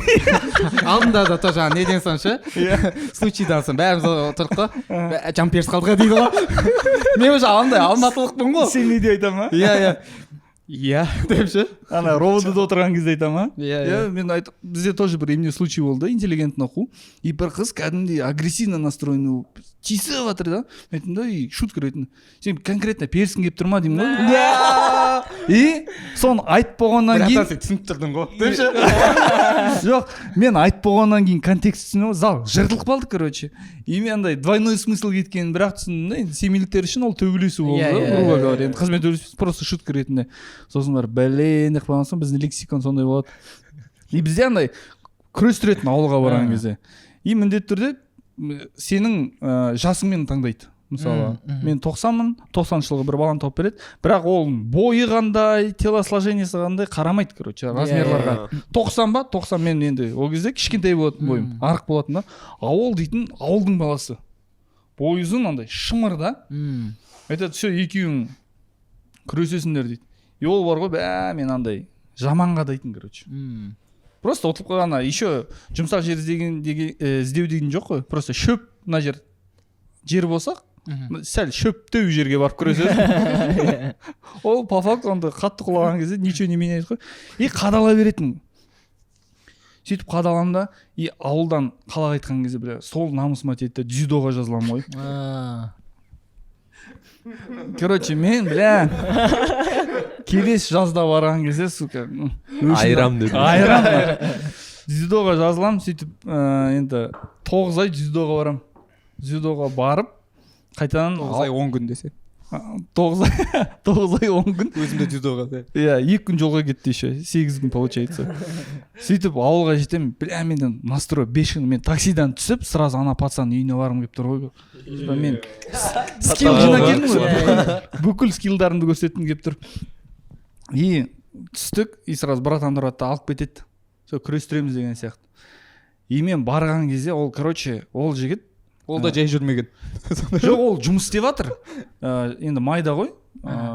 Шортымен қадам жүр, үстінде киімнен шорты қадам, и стройка істеп жатыр. И күресесіңдер дейді ғой. Екеуміз жаңағы шөптің үстінде тұрып, енді күресіп бастаған кезде ана миыма келеді ғой. Үстінде кимоно жоқ қой, короче, ананы. Короче, маты да жоқ. Мына жерде тас деп. Кимононы білесің ғой сен? Мына жерден тарта аласың, мына жерден тарта аласың, поястан ұстайсың. Еба, прикинь, тек қана шорты ғой, ана шортыны көтерсең, андай резинка. Алады, қайтадан қадайды ғой мен. Ана дзюдоға барған 9 айым, вообще көмектескен жоқ. Алды да қадайды, бір кірпіштің үстіне түсем ғой, ойбай, арқамен, андай кірпіштер болады ғой, андай кусок ғой. Ең онша емес. Мынандай үлкен кірпішке түссе қайда ғой, бүйтіп қырынан жатқан кірпішке түссе, япты, сөйтіп қадалдым деген сөз шығады ғой. Сөйтіп қайтадан қадалғам, ал деген есіме түсіп кетті. Менде дзюдоға байланысты бір оқиға бар. Сосын мен де айтамын. Кішкентай, мен вообще спортқа жақын емес адаммын ғой жалпы. Мен кішкентай кезде Қытайдан көшіп келіп, андай арық болдым да. Мен кәдімгідей үйде отырып, ешқайда шықпайтын бала болатын. Бізде абука спорт болса, мынау бізде суппорт қой. Поддержка. Спорт. Менің спортым ол киберспорт қой. И кішкентай кезде сөйтіп үйдегілер айтады, бір спортқа қатыс деп ше. Бірақ ауылда, короче, андай қосымшалардан чисто футбол, бокс, тоғызқұмалақ, үшеу ғана болды да. тоғыз құмалақпен атсасыма бүйтіп біреу келсе и содан кейін мә дедім да футболға қатысқым келмейді себебі маған жүгірген ұнамайды вообще. И боксқа қатысып көрейін деп бүйтіп ойланып жүрген кезде ауылда жүрсем бүйтіп талпа жігіттер бүйтіп көрші ауылдан келе жатыр ғой жүгіріп ше. Ішінде досым бар да, что там қайдан келе жатсыңдар десем, бокс қой, келесі ауылға жүгірткіз қойды дейді. Содан кейін ой құрсын дедім боксты. Онда да жүгіру бар екен ғой дедім ба? Құрсын дедім. Содан тоғызқұмалаққа барсам тоғыз жүгіріп жүр ме? Ол да ұнамады. Содан кейін жаңадан дзюдо ашылыпты. Содан кейін о деймін да, дзюдоға қатысам. И басында ұнап жүреді кәдімгідей. Күшті, қандай күшті деп. И андай новый залы бар, күшті, ағайда күшті. И бір ай қатысам, и бір айдан кейін маған все жарысқа қатысасың дейді ғой. Мен аварықпын вообще, спортқа вообще жақындап көрмегенмін. Окей деймін. И содан кейін көрші ауылдан балалар келеді ше. Ауыл аралық жарыс. И короче келем. Мен әлі қадауды білмеймін ғой дұрыс ше. Мен енді құлап үйреніп жатқан адаммын да. Достойно құлап беремін десің. И содан кейін жарыс басталады. И соперникқа келемін да. Анау дәу ше кәдімгідей. Бірдеңе қылып бүйтіп жұлқылап жатыр, маған қалады да мен пах етіп қадайды. И мен көзбен түсемін ғой матрасқа. Көзбен түсем, көзімді ашып басам андай серый бірдеңкелер ұшып жатыр кәдімгідей. Ма деймін да. Япон деген естіген жоқсың иә? Япон болса ғой депсің ба? Дым естіген жоқ. Ниппон болды. Ниппон. И сөйтіп жеңіліп қалам. И жеңіліп қаламда ұялып кетем. Еще папаға айтып қойғам ғой, мен жарысқа баршы деп па? Келді ол иә? Грантқа мен келем деп кеткенсің ба үйден? Келмеді ол. Короче, үйге қайтқан соң сұрайды, нешінші орын алдың дейді. И ана жерде бүйтіп 7-ші орын дедім да. Қатысқан 7 бала болды. И соң 7-ші орын дейді. Ой, молодец, мен балам дейді. Ой, 7-ші орынның өзі қандай деп ше. Ол ойлап тұр ғой, көрші ауылдан балалар келіп жатса, ойбай 30-40 адам шығар деп ше. Жоқ, 7-ақ бала болды. И сөйтіп мен көзім зрениесі дұрыс емес та. И соң тексерілуге барамыз. Барсам көздің пердесі жыртылып кеткен дейді ғой. Андай сол құлағаннан перде жыртылып кеткен ғой. Перде дейтін ол неме? Иә, типа көздің сыртында несі бар ғой. Иә. И сөйтіп соны бүйтіп лазермен операция жасап жамады. И содан кейін дзюдоны сөйтіп бір айға қазір мен көзбен лазермен аталамын деп бүйтіп. Деп бүйтіп ат жүрсе. Менде тоже сол дзюдо туралы, жалпы күрес туралы история бар. Есіме түсіп кетіп отыр. 4-ші класста біздің ДШ-дан беретін ағай, Дәулет дейтін ағай болатын. Класстастардың бәрі біледі. 4-ші класста бізге күрес үйрететін ДШ-да. Бізде аптасына, короче, 3 рет сабақ болса, 3 рет біз күрес өтеміз только. Қыздарға да ма? Жоқ, ұлдар. Қыздарға волейбольный доптарын береді да, жібереді. Қыздар бокстасады десе. Сонымен, короче, сөйтіп менің жалпы борецтік қалай карьерам басталып кетеді ғой. Сонымен натуре күресіп кеттік, жарыстарға баратын болдық. Сөйтіп мен ол кезде 29 килограммын 4-ші класста. Ол көп па, аз ба? Өтте аз ғой негізі ше. Мен әлі күнге шейін өзімнің немді весім жете алмай жүрмін, бірақ типа ол кезде прям аз да. Енді 29 килограмм. 27 килограмм болғам. Сен ба? Иә. Онда нормально екен братан деп ше. Бұл айтса мен көрінбеген бесе. Жылы мен бойым сен ұзын 26 болған, мен бірінші жарысым 26 килограмм болған соң 4-ші класста. Бокста ма? Иә. Онда мен нормально болыпты ғой. Екеуміз почти арық. Еще 26 килограмм перчаткамен 26 килограмм болса. 12 қырынан қараса ауада тұрса. Жаңағыдай кірпіштер салып. Ой, мен самсы сұрап отырма деп бүйтіп қоямын ғой. Сонымен, короче, жалпы жарыстарға барып жүрдім, менде успех болды, типа 3-ші орын там алып аттым ақырындап. И бір рет, короче, потому что дзюдодан барып жүрдім. И бір рет қазақша күрестен мен аппарат. И мен 29 килограммда менің весовой категориям болмайды да, 35-тен басталатын болады ғой. И сол жарысқа мен папам келеді ғой. Енді явно ғой, 29-35 типа именно сол моментте спортта 2-3 килограмм имеет значение қатты. Ол моментте еще типа мен 4 оқысам, ол 6 оқитын бала ғой, уже кәдімгідей более менен үлкен папа қарап тұрғандай жерден бүйтіп ше мен шығамын да мені бір қолмен лақтырып жатыр ғой просто ше енді андай ғой қазақша күресе тізеге тисе типа бүк береді деген сияқты сондай тема ғой менің именно ең жақсы қолымнан келетіні просто құламау короче ше мен ұшып жатырмын просто короче мысық сияқты ішпен түсесің ба всегда ішпен дегенде мен вообще құлап жатқан жоқпын мен көтереді лақтырады деп аяққа түсемін ғой и бір кезде қатты шаршап кеттім братан ше кәдімгі болады ғой андай бір төбелестер болады ғой аяққа түсіп иә көзім жоқ андай бір екі рет тартып тізеге отырғызды андай бірақ ол не емес та там жаңбас емес та енді таза там очкомен ғана ұтып жатыр бір моментте короче қатты бір минуттай болды ана тема ше бір минут ұзақ болды мен үшін иә сілкіп жатыр жұлқып жатыр айналдырып лақтырады қайтадан тұрамын и бір кезде көзім жасауратып бастайды ғой мен шаршағанымнан ана шамам жетпейтінін біліп жатқаннан ағайыма қарасам ағай енді ойлашы дшдан беретін ағай ғой давай тілеужан давай деп анау кәдімгі бүкіл жан салып менімен бірге күресіп жатыр ғой о братанның өзі бір 60 килограмм шығар 50 килограмм шығар апарып давай деп о братан еще тоже күресті сол күні тоже ұтылып қалған ол 70-термен күрессе 50 болмай сонымен короче бір кезде ағайыма қараймын да ағай мен болдым деймін ғой короче тоқтатыңызшы ойлашы күресіп жатырмық міне былайынан айғайлап жүрсің ба сен айғайға қарамай ана жақтан папам қарап тұр ғой еще ше бәрін ше бірінші рет жарысыма келіп тұр менің қатты ұялып бір моментте берілдім құлай салдым өзім тазаға ма тазаға құладым өзім де әдемілеп ше таза болсын таза да иә бірінші реттен құлайыншы деп ұстаған кезімде өзім құладым құрсын сөйтіп жаман ұтылып одан соң андай машина келесі кадр уже машинада отырып қой алдымда отырмын бүйтіп папа машина айтып кетіп қалды ёб твою мать дайындалмайсың ба бір бәле сөйтіп жаман ұят сен папаң білді ма что сен весовой категорияң папаға ұрмайды ғой біздің батялар андай ғой братаным тоже боксқа барып жүрген кезде подсудкамен көп ұтылатын сол кезде неге құлатпайсың деп үйге келген соң братанымды типа нокаутқа жібермейсің ба чтобы таза болу үшін иә братанымды сөйтіп айыратын короче мені сол жерде тоже типа легкий весте нокаут редкость қой по идее негізі братан болатын енді мен емес қой мен құрбоқты естіп алдым мен сондай бір история есіме түсіп кетті просто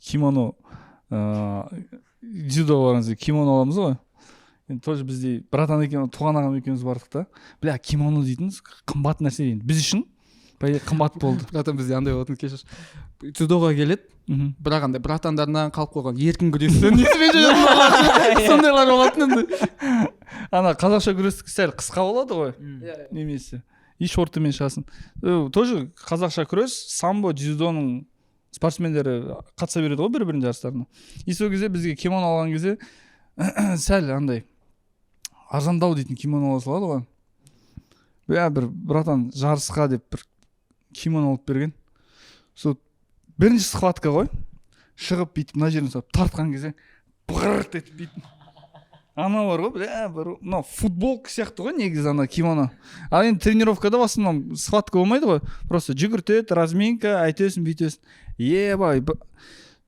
схватка тоқтатылады жүгіріп жүр ғой біреуден кимоно сұрап біреуге береді и бірақ та андай кимоно болатын сырты қатты бар ғой андай ұстаған кезде блядь саусағын қанайтын сондай кимоно болды анау оказывается сен мысалы сол кимономен тұрған кезде соперник ұстаса бүйтіп қолын резко тартып жіберсең ана саусақтары қанап кетуі де мүмкін короче ыңғайсыз ұтып кетті короче келесі проблема кимонода ғана ма жоқ негізі кимоно имеет значение енді қымбат кимонолар сондай болады екен короче палатка сияқты ғой анау мынандайларды бүйтіп мүжіп ұстай саласың анау ұсталынбайды даже ана ең арзан кимоно үйге барамыз мамка просто тігіп бере салады ғой бүйтіп тренировкаға деп тігілген білмеу үшін гүлмен тігетіндер бар ғой киімді ше сенде қандай енді жалпы жоқ жаңа төбелесуді айтып жатырмық қой негізі кәдімгідей ностальгия ұрып кетті ғой кәдімгі кішкентай кезімізде андай жасты балаларды төбелесетін деп иә жаман таяқ мен барам нағашыларымның үйіне біраздан шай ауыл короче мен нағашыларымның үйіне барам жаздық каникулда, как обычно жазда. Менің ағам короче балалар іздейді мен жаста, мен кішкентай, чтобы күрестіретін. Андай мен жасты балалар іздейді, чтобы мен күрестіру үшін. Күрестіреді обязательно. Ал әр үй бізде андай ғой, коттедж үйлер бір-біріне жабысқан. Көрші былай мына забордан кейін бір-біріне жабысқан үйлер болады ғой, мына жақ. Сөйтіп тұрады, ар жағында огородтармен бөлінеді. И бір баланың үйіне барамыз, ол бала 2002 жылғы ма, оның папасы, менің папам бәрі туыс негіз бір нәрсе. И барамыз да сол Рауан дейтін жігітпен мен күресем. Сен жасты. Иә, мен ештеңе білмеймін, мен қорқақпын, қатты. Бір нәрсе меше андай жынданып кете берем. Менде бұл ойынмен, жалпы андай ойынмен агрессияның несі бөле алмайды, короче, типа ойынмен серьезный ситуацияны бөле алмайды. Қазірде сондай ше, типа сәл ойнап түртсең, серьезно удар жеп қаласың кәдімгідей. Ауыртып қояды бір жерден. Жоқ, мен андай нетпеймін, серьезно нетпеймін, бірақ сөйтіп кетіп қалады да мен андай. Қазір енді не отқандарың ше, әңгіме бәрін бұзып. Мен анау мен жеңіп тастай береді, күрескен кезде жеңіп тастай береді, мен қатты анау ішім күйіп баратыр, қатты күйіп баратыр. Жылап, ағама ренжіп, жылап, бәрін көзінше ағамды боқтап кетіп қалғам. Неге күрестіресің, мен анау мен жеңілетін біліп тұрсың ғой, анау бала ірі да, ауылдың баласы, мен андаймын, сол 27 килограмм шығар, сол кезде жынданғам. Сосын ағам екеуміз үйде үйреткен маған күресті. Мен сосын түсінемін, 1-2 неден кейін үйренгеннен маған вообще ұнамайды күресу, вообще ұнамайды, анау кәдімгі жақпайды маған, ыңғайсыз, біртүрлі ыңғайсыз ше. И только битіп кіріп былай лақтыруды ғана білесің ғой. Қалай тұшы еді ол? Прогиб, иә. Соны ғана білесің, оның өзі ағаң қалай нетесің ол сен 20 килограмм. Сен ағам бар едсіз. Иә. Дюдейст тоже. Дюданды гитар. Сондай болатын. Сосын менің мамам, менің 4-ші класс оқып жүрген кезде где-то үйдің жанында боксерский не болатын, клуб болатын. Боксерский клуб. Клин, жүздейспен боксерлар жиналған ғой. Боксерский клуб болатын, ол кезде мама пол жуатын. Сол боксерский клубтың полын жуатын. И кешкісін мен ішім пысады, сабақтарымды оқып тағам, папа мені өлтіреді сабақ оқымасам. И сосын ладно деп сабағымды оқып, кешкісін мама күтіп, мама екеуміз бір 10-11-де үйге қайтамыз. Мен всегда барып тұрам боксқа. И ана жігіттердің дайындалып жатқан, анау кәм эстетикасы бар, қолға несін байлап жатқан, қалай да бинтін байлап, ана бір-біріне нетіп, кәм не қалай еді, екеу дайындалған кезде не деп айтады?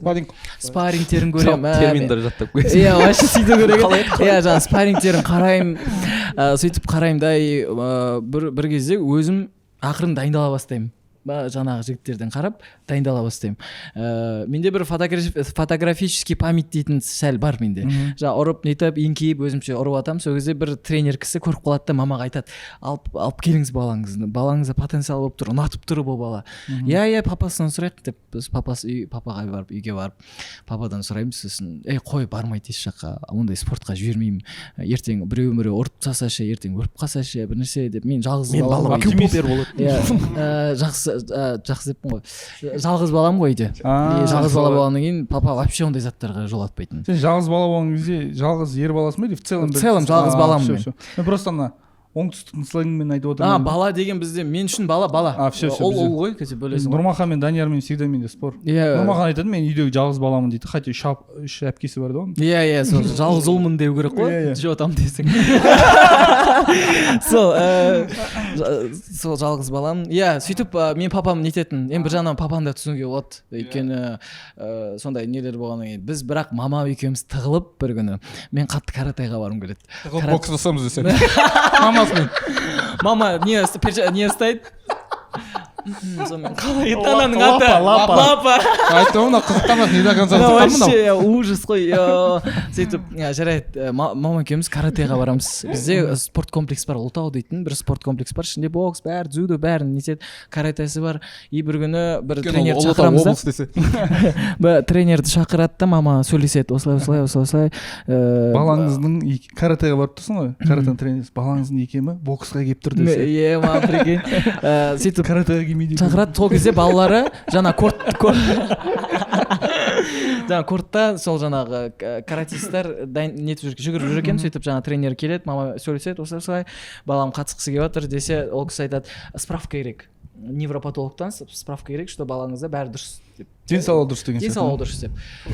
Кеше сабаққа не үшін ол кезде менде не болатын, черепной мозговой травма болатын, давление болатын. Сен внутри черепный давление бар ма? Иә, давление бар. Мен сындырып алғанмын басымды, короче, сондай болған. Не горкадан құлағам, неден коньки теуіп, резко бүйтіп баспен құлағам, неше түрлі не алғам. Хобби құлауға братан. Өзі ұнатады. Желательно баспен. Сотрясение алғам, сөйтіп сондай болатын. Қанша рет больницаға жатып шықтым сосын соны жаңа справкасы бермейді. Берілмейді вообще. Сау деген. Иә, типа баланың несі бар, жаңағындай травмалары бар, бірақ оны ақырындап нетсе бола ма деп, жоқ, ондай болмайды деп ана кісі жоққа салды. Сосын ладно деп мен спортқа көңілім қалып қойды, типа ала салса болады ғой, мен ақырын нетемін. Иә, мама да нетіп тырысты да, болмаған соң ешқандай спортқа қатысқан жоқпын ғой. Ол бір спорт болғанда бір баскетболға қатысқан шығармын, бір жарты жылдай болды, бір болды оның өзі. Басына доп тиген шығар, скорее всего, ол кезде. Тиді ау деймін. Братан, қатты төбелесетін каратарист көріп пе едің? Вот мен тайквандистерді көргем. Каратарист көрген жоқпын, каратист көрдім десең. Каратарист. Осы Каратарист, карате. Футболда варатарист бар. Каратарист. Туникқа талтырып. Каратист. Қатты төбелесетін каратисттер. Имеется в виду UFC-да, ММА-да. В целом өмірде ма? Өмірде ма? Менде Менде класстасым болатын. Именно каратарист. Ол Таган айтам. Ыстығы ғой сразу. Ши салайыншы мен қазір. Ұзағынан созылып кетесің. Короче, мен соклассигім болатын. Именно, по-моему, Кёкушинғай болды ғой деймін ода. Бәрі қатты төбелесетін. Ол спортканың брат, оларда мен соревнованиясын көрген кезде оларда, короче, по-моему, перчатка болмайды. Ана взрослыйында уже перчатка болмайды. Мына грудакты қатты пробивать етеді. Иә. И на лоу-кик бар ғой. Брат, тепкен кезде андай деп күліп тұрып жылан келіп тұрады ғой. Ойнап терей салады ғой. Вот сондай болатын, короче. Но енді танитын каратист қатты төбелесетін сол болды. Онда мен танитындардың бәрі каратарист болған ғой, именно каратист емес. Просто мен тайквандистерді білемін, которые прям реально төбелесе алады. Қатты төбелеседі, бүйтіп бетіңе бүйтіп қарап тұрып, бетіңнен тебетіндер ғой. Но андай нелерді слава болып көрінетін маған енді. Кешірім сұраймын, если че. Бәрінен кешірім сұрап кеттік қой ғой. Тағы да бір төбелесін ешіп тұрған жоқ па? Осы эфирдан кейін каратаристпен төбелес қалма. Кстати, Жанат аға біздің Абуканың папасы тоже тайквондист емес па? Иә. Тайквондо тренер болған тоже тайквондодан. Просто мен қатыстым, бір жыл қатыстым. Сол спорт болмады маған. Сосын мен аяғым сындырдым, денсаулықпен проблема болды. И сол кезде каратеға барып аяғын сындырып алдың ба? Жоқ, бөлек сындырып алғам. Тайквондоға қатысқанмын алдында. Сосын бокстан беремін дейді, өйткені тайквондода тиын жоқ болды. Папа сосын бүткіл оқушыларына дейін Кореяда мирда 3-ші орын алды, қыздары вот сондай болды да, бірақ дым андай несі болған жоқ. Финансирование болған жоқ, короче. Иә. Сосын боксқа ауысты. Сөйтіп сол кезде бірінші рет мен ауырғаннан кейін көшіп келдім Алғабасқа. И сол кезде мен 3-ші класста тартты ғой, боксқа қатысасың деп. Вот. Ана, сендер негізі корпоратив тойларға шығасыңдар ма? Шақырса шыға береміз, иә. Бірақ шығып көрмедік біз әлі, шықпады. Прям андай тойға шығып Осыған корпоративтар ма? Бір рет алдыңғы жылы ма бір бір күшті қылып шақырып атқан біреу Шымкентке дейді. Ой, күшті гонорармен, толық гонорармен шақырамыз анау-мынау. Біздің бір LP күйеуге шығып отыр екен. Соның тойына ма, ұзатуы ма біресе. Соны бір рет шақырып атқан естіген, ой, маған папаға айтамын, мен қуанып андай тойға шақырып отыр, прикинь, папа бізді анау-мынау деп. Сол мен жоқ, мен де шақырған жоқ. Бізде просто это технический райдер. Қиын ба сол орындау? Тойда көбінесе микрофон жағы, там колонка, анау-мынау деген заттарды біздің звукочистар келіседі да, и сол жағынан ғана келіспей қаламыз негізінде ше. А так бар, иә? Жоқ, а так негізі шақырса шыға береміз ғой, егер соны орындап берсе ше. Мен хочу жігіттер просто чтоб сендерден әңгіме больше болсын деген ғой, әртүрлі тақырыпқа секіріп атқам. Потому что бұны көретін сендердің көрермендерің да. Сендердің появленияларында көп емес екен в целом.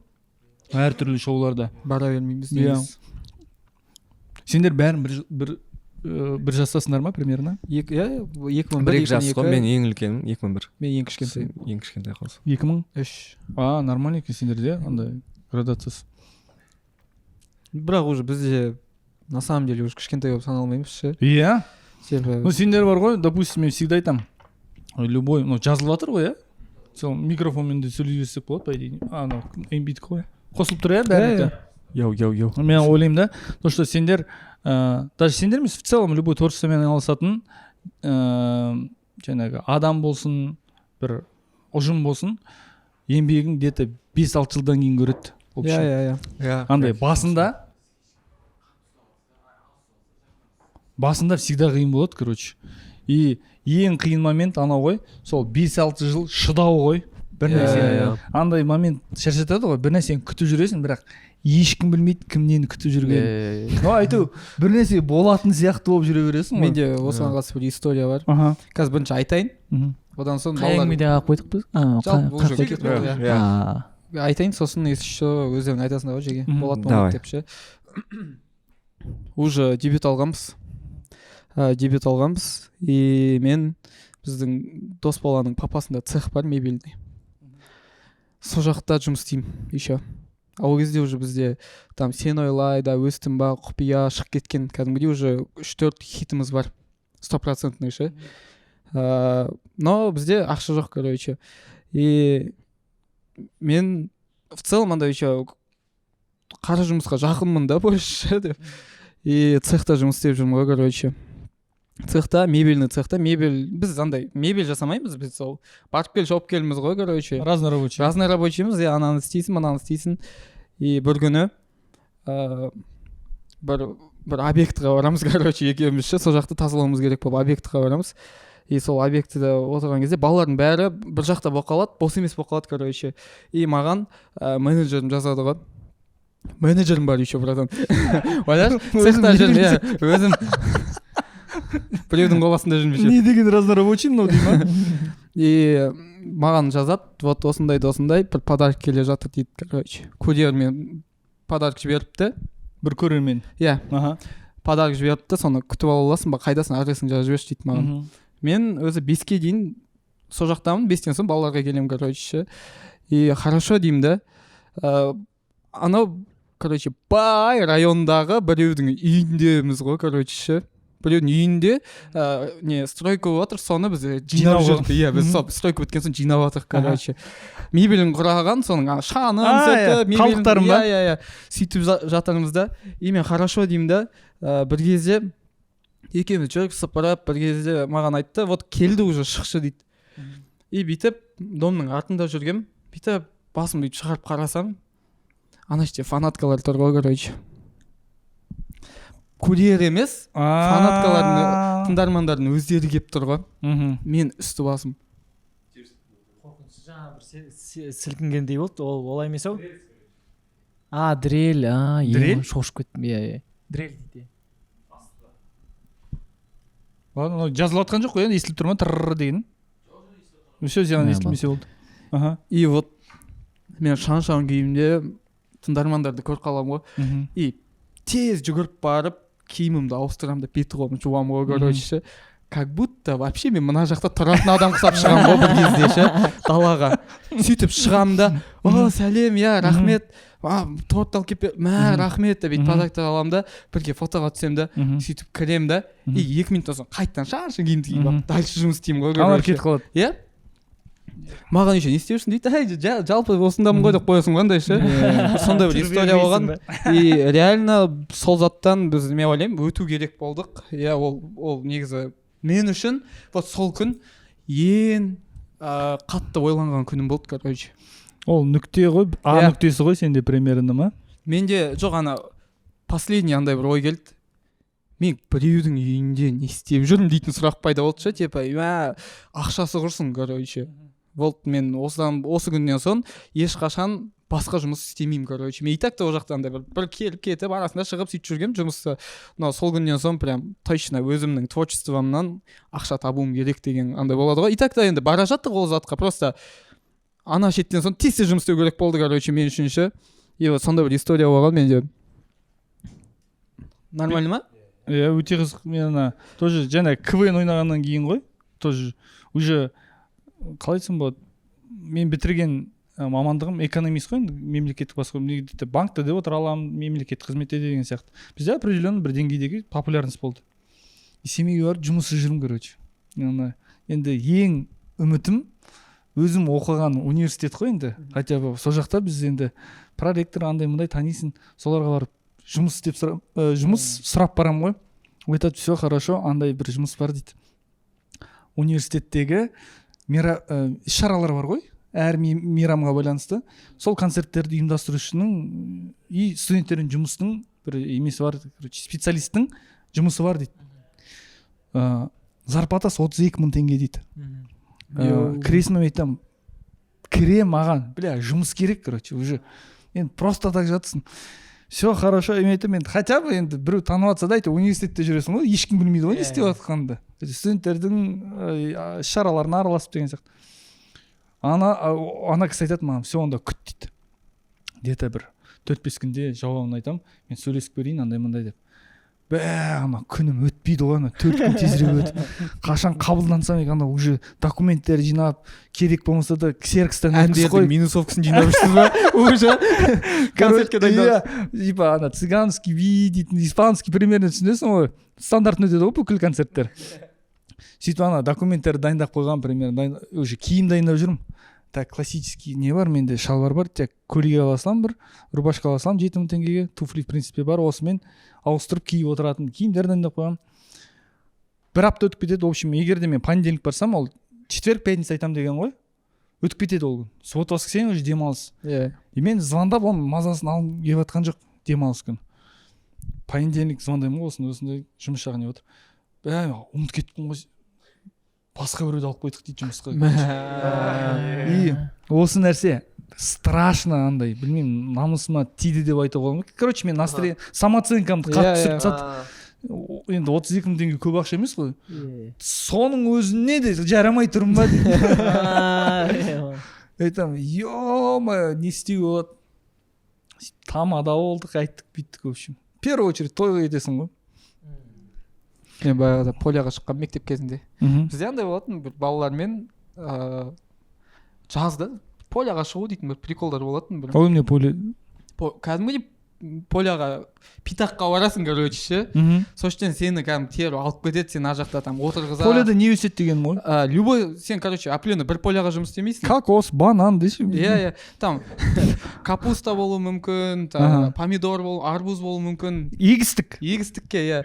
Соған алып кететін, короче, и күніне 3 000 теңге төлейтін. Сен бір питақта тұрасың, сен адамдар. Иә, просто андай емес, сен бір жерге устройствоң емес, ол кәдімгі бір недің ше. Бірде бар, бірде жоқ. Иә. Как повезет қой, короче, ал кетеді. И мені бір күні сөйтіп дос балалармен шығатынбыз. Бар ойымыз андай ғой. Так, 3 000 теңгеден, короче, 30 күн жұмыс істеп. Мида 90 000 теңге тұр ғой. 90 еще таңғы 4-те, короче, дос бала, таңғы 5-те сен тұруың керексің, сол жерде, короче, чтобы алып кетеді, 6-тан бастап жұмыс істейсің, короче. Таңғы 6-тан кешке 6-ға шейін жұмыс істейсің. Сонымен алып кетеді. Біз дос баланы оятуға кетіп бардық. Сөйтсек, бір көшесіне түссек, бір алқаш қой, короче. Бізге айтады, андай боқтап айтады ғой, короче. Топтар дейді бізге, жоқ. Қайда кетіп барасыңдар дейді. Жұмыс істеуге аға, поляға десек. Досымызды алып кетейін деп жатырық десек, сөйтсе. Ана айтады, дені дұрыс адам, таңғы өйтсе сілекей ағып ұйықтап жатады ғой, не істерсің деді. Соны дос баланы оятамыз, алып кетеміз. Мен өмірімде анандай қиын жұмысты көрмеппін негізі ше. Мен бардық, просто бүйтіп отырасың, бүйтіп қолыңа неңді береді, бір коробканы береді, сонымен бүйтіп отырғызып, егіп, каждый 1 метр сайын егіп шығасың просто бәрін ше. Бүйтіп саусақпен бүйтіп тамырынан ұстайсың да, басасың, бүйтіп қолмен басасың, дальше кетесің, короче ше. Сөйтіп кету керек, и дейтін андай. Прикинь, братан, жанымызда өзбектер болды. Мен 2 сағаттың ішінде өзбекше түсініп алдым ғой, короче, 2 сағаттың ішінде өзбекше сөйлеп жүрмін мен уже ше. Басында еще андай бірінші рет барып тұрмын ғой, жеркеніп, кішкене тамағынан сөйтіп. Мен түсінбей тұрсың. Иә, 2 сағаттан соң бәрге бетпетелік алып қоймай, су ішіп алып бәрге ха-халай жетіп сөйтіп жүріп. Жұмыс істеп жатыр, бүйтіп уже бүйтіп отырып кетіп қалғанмын ғой ананың. Белің кетіп қалады, иә. енді ол кезде жаспын ғой, ой жаспын деп қоясың ғой, кішкентаймын ғой, ол кезде кішкентайсың ғой, пофиг, короче. Дальше, короче, кетіп и бүйтіп артқа қарасам, ана мен бастаған дом, короче, нәнде кішкентай болып көрініп тұр ғой. Алыстап кеткен. Да, тып алыстап кеткен ғой. И артымнан, короче, біз дос балам екеуміз, короче, бірге жарысқанбыз ғой, бір-бірімізбен бүйтіп, кім бірінші жүреді деп ше, екі жолдалы болып. Артымнан сол жақтың иесі келе жатыр ғой, бүйтіп ше. Бүйтіп мен істегенде бүйтіп артымнан жұлып келе жатыр, короче ше. Артымнан жұлып келе жатыр, сөйтсем, мен бүйтіп саусақпен анаумен қатты жарысып жүріп, бір моментте саусақпен басып, мына қолмен басуды ұмытып кетіп, просто кете бергем ғой, короче, өтірік егіп ше. Келіп жестко біреуден боқты естіп, сағат 11-лерде мен қайта жіберген, ұрсып тұрып. Ақша берген жоқ па? Сонымен, короче, еще айдалада ақшасыз екеуміз пешком қайтқанбыз кәдімгідей. Андай не попуткалар тастап ше, тоқтатып, мына жаққа алып кете аласыз ба деп айтып сөйтіп жүріп, сондай бір не есіме түсіп кетті. Соны еще түсте үйге келіп мамаға міндетсінесің ғой, жұмыс істеген адам болып ше. Ақша да таппаған. Үйге асыраушы келді. Кормилец приехал. Ең қиын жұмыста нан табар келді. Потенциалы бар. Құрылыс магазині бар, короче, семейде үлкен. Соның складынан біз кафель тасығанбыз. Біз кафель тасисыңдар дейді да, жаңағы бір таныс бала болды да. Кафель дейтін өзі коробкасы кішкентай болса да ауыр мен енді кафель тасимыз, бір КамАЗ деді. Каждый день 3000 теңгеден деді. Мен миымдағы кафель ваннада көрген кафель ғой, короче. Ол дейтін үлкен емес те мынандай. Мен ойладым, жарайды тасып тастаймыз деп. КамАЗбен барамыз, жаңағы точнее складқа барамыз, ол жерде КамАЗды тіреп тастайды. КамАЗдың есігін ашады да, водитель кетіп қалады, короче. Соны тиіп тастаған кезде хабарласасыңдар деп. И складты көреміз, сөйтсем, бәлі, кафельдің түрі бар. Мынандай кафель бар ғой, брат, не? Мынандай кафель бар. И битый кафель болмау керек ан жерде. Типа камера бар, сен құлатқанды бетон көрсетеді. Біз енді негізі 17-16-дағы шиволдарымыз ғой. Бәлі қиналып кеткен кәдімді. 2 күн содан бері бар ғой, үйге қайтамыз, жатқан кезде мысалы белің ауырады ғой. Белің ауырған кезде андай нәрсе екен, оказывается, былай ровно жата алмайсың. Сәл белің былай көтеріліп тұру. Ағамыз екеуміз үйге келеміз, жатамыз, бел ауырады. Сосын бүйтіп жастық қойып бүйтіп жатқан мен сол кезде. Жестко. Қара жұмыс деген кезінде сол кафель ғой, ең ауыры. Бұрын бала кезде Алғабаста тұратынбыз. Сол кезде білмеймін, бір жылдары андай заттар көп болды ғой. Там новый пылесостарды үйге алып келіп тестировать етіп беретін, короче, андай пылесос который еще миллион теңге тұрады. Ол мен атын білемін еще. Кирби деп атылады. Кирби. Үйді аралайтын, короче. Мен бар ғой, солар келген кезде андай мамалар еще андайға стетіп алғысы келе ма, білесің ба? Мен жаман ұялатын шанда, бізде ақша жоқ қой. Сен іштей біліп тұрсың, алмайды. Бәрі біліп тұр. Олар да біліп тұр, братан. Түр жасай ма просто? Олар да біліп тұр, негізі алмайтынымызды. Но олардың басты несі, еще келесі тағы да... Келесі тағы 2 адамды обязательно жазып беруің керексің ғой. Адресімен, номерін, короче, сол үйге бару үшін. Солардың жаман ұялатын, одан қалса андай бүйтіп.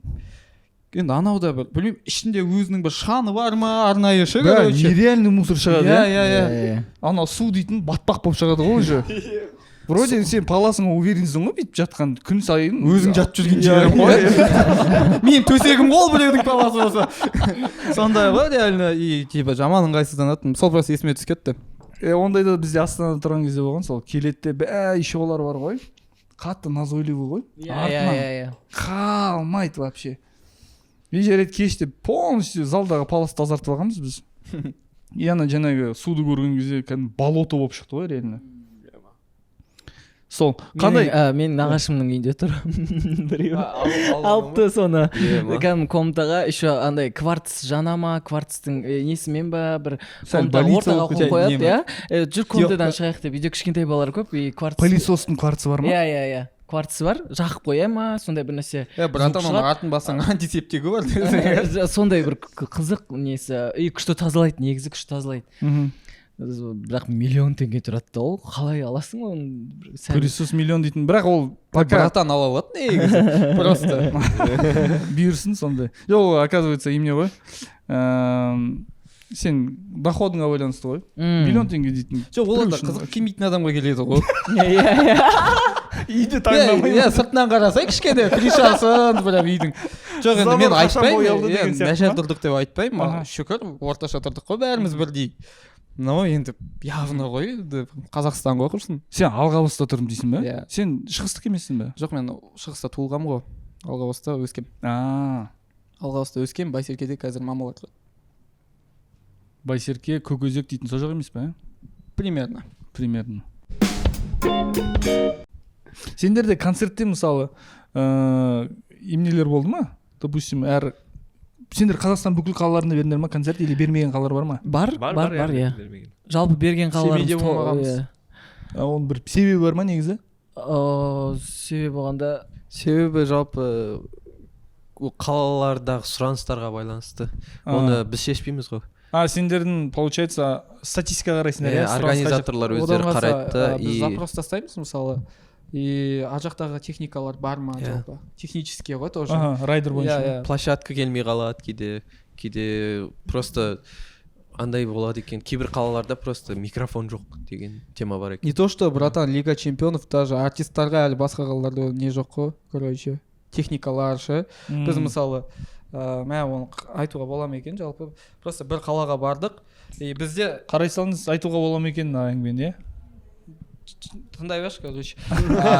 Короче, андай микрофонымыз біздің мынандай болмайды ғой бізге. Шнуровой болмайды. Шнуровой болмайды концертке ше. Аяққа оратылады ғой өйтіп. Иә, біз билейміз там, андай ғой.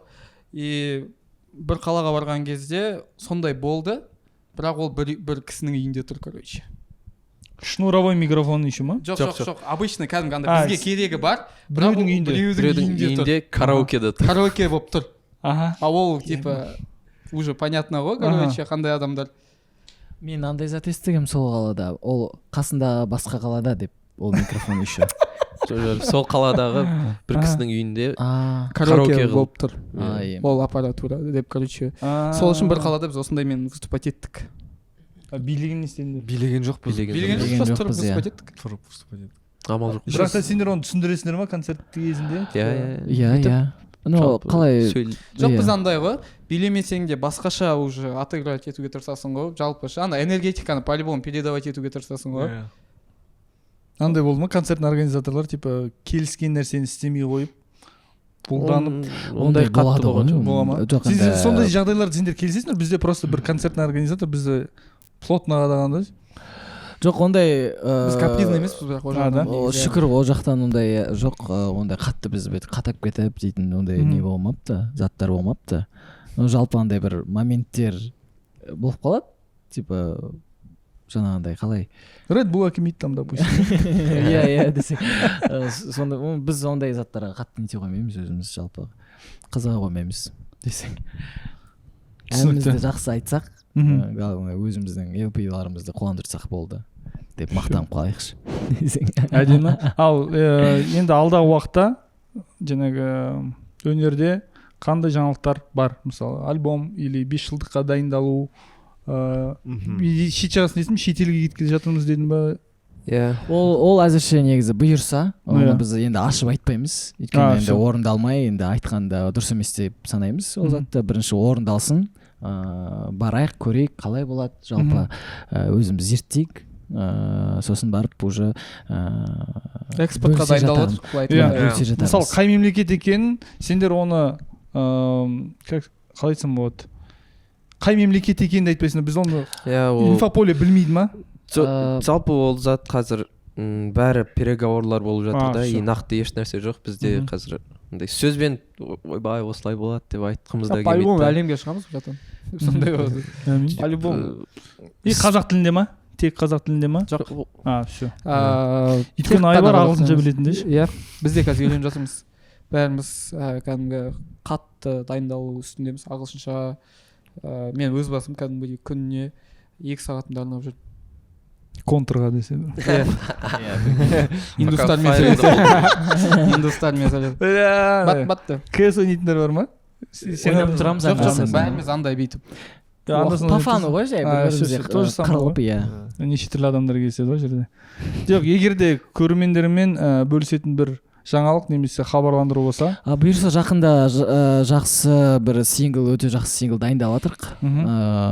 Ол біздегі енді бір жалпы болмаған сингл, болмаған стилі, бағыты басқалар болма? Бағыт, жалпы вообще сөздері де басқа. Оны айта берейік та? Айта берейік, оны айта бер, брат. Жарайды. Біз Альфаның тарихында бірінші рет ағылшынша ән шығарайын деп жатырмыз. Толық ағылшынша. Рахмет. Сол енді біздің жалпы ниетіміз бойынша осылай бастайық деп шештік. Ары қарай бұйырғанын көре жатармыз деген үміттеміз жалпы.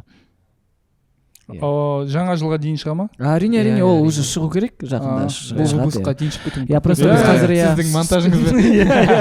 Біздің монтажбен бұл. Қазір біз енді может новогодний выпуск болуы мүмкін. Жаңа жылдарыңызбен. Наурыз құтты болсын. Не қайда, анау қайда? Дальше. Жалпы менің уже 2 балам бар десем. Солай кеш шықса. Қазір концертке қызу дайындық үстіндеміз. Сол себепті жаңа басқа да жұмыстарға. Өткен концерт уже? Иә, жалпы қазір дайындалып жатырық. Сонымен енді қалай біз жақсы бітіреміз концертті, бір жалпы жабылмаған жұмыстарымыз жауып бітірген соң жақында сол ән шығады. Шыққанда шығар, ұнағанда шығар сіздерге десең.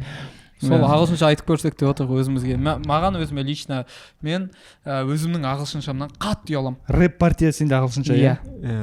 Прикинь, брат. Тепше мен еще андай акцентім нашар негізі ше кәдімгідей. Акцентің андай болады ғой, индийский акцент, азиатский акцент қой. Сенікі эльфийский болса. Менікі жоқ акцент. Иә, сондай болып тұр шынымен де. Өйткені мен біріншіден өзім ырға тілім келмейді. И ар жақтағы там ағылшыншаның произношениясында бүйтіп тез айтылған кезде көп эрлар естіледі екен да өзі ше. Соған жаман қиналып жатырмын. Мен тайып кетіп жатыр аяғым кәдімгідей. Эрға келген кезде аяғым сырғанап кетіп жатыр тура. И андай өзім үшін түсінгенім пофиг дедім, короче. Главное көрем дедім. Главное мен логикалық сұрақ. Ағылшынша әннің текстін қалай жаздыңдар? Ақжол? Сен өзің ағылшынша білген деңгейіңмен жаза аласың ба сонда? Бұл қатты біледі ғой. Бұл ағылшынша. Сен сондай деңгейде білесің ба? Болады, шүкір. Жақсы. Адам қазақша сөздер жазылса. Жоқ, бізде негізі главное любой тілде уже логический ми уже қабылдап кете береді. Главное не аруша бізде ақжол болып тұр негізі. Егер де адам қазақша жазалса, любой тілде қазақша жаза алады десе. Просто қазақша жаза. Бізде ақжол еще қытайша біледі ғой. Толықтай кәдімгідей өзінің носителі ретінде. Мен қытайша дегенде экзо тобы есіме түсіп кетеді. Экзо дейтін білесің ба? Олардың 2 составы болыпты ғой. Комиларым соларға қарап өстім. Мен солардың китайский рынокқа бөлек группа болыпты да, корейский. Қытайда қаттырақ танымал, чем Кореяға қараған кезде. Қытайда қатты танымал олар. Именно Азияның бөлек жерлерін алған. Филиппин, Тайвань, Таиланд, бүкіл жерлерде қатты танымал. Жоқ, қалай деймін да, 2 состав қой, 2 рынокқа дейтін. Иә, сұмдық. Сосын бірақ қосып тастады ғой деймін олар да. Бір нәрсесі болды. Альфа, қытайлықтар. For Russian деп орыстар жинап алсақ. Кстати, бір группа бар ғой, тоже корейский стилде, бірақ та орысша айтатын. Бөлек солар. Неге? Эфирға кіргізе алмай қоямыз ғой. Жоқ, имеется в виду, мен көрдім да, аналардың өздерінің фан базасы бар ма жоқ па? 2-ақ өлеңдері бар ғой деймін өзі. Танисыңдар, короче, все. Мен просто таңғалдым, что ондай орысшада да бар екен. Танымайсыңдар. Көріп. Өздері биге дайындалатындарын сала береді екен, короче. Бидің дайындықтары, площадьта, подъезда, қай жер болсын. KFC-дің жанындағы.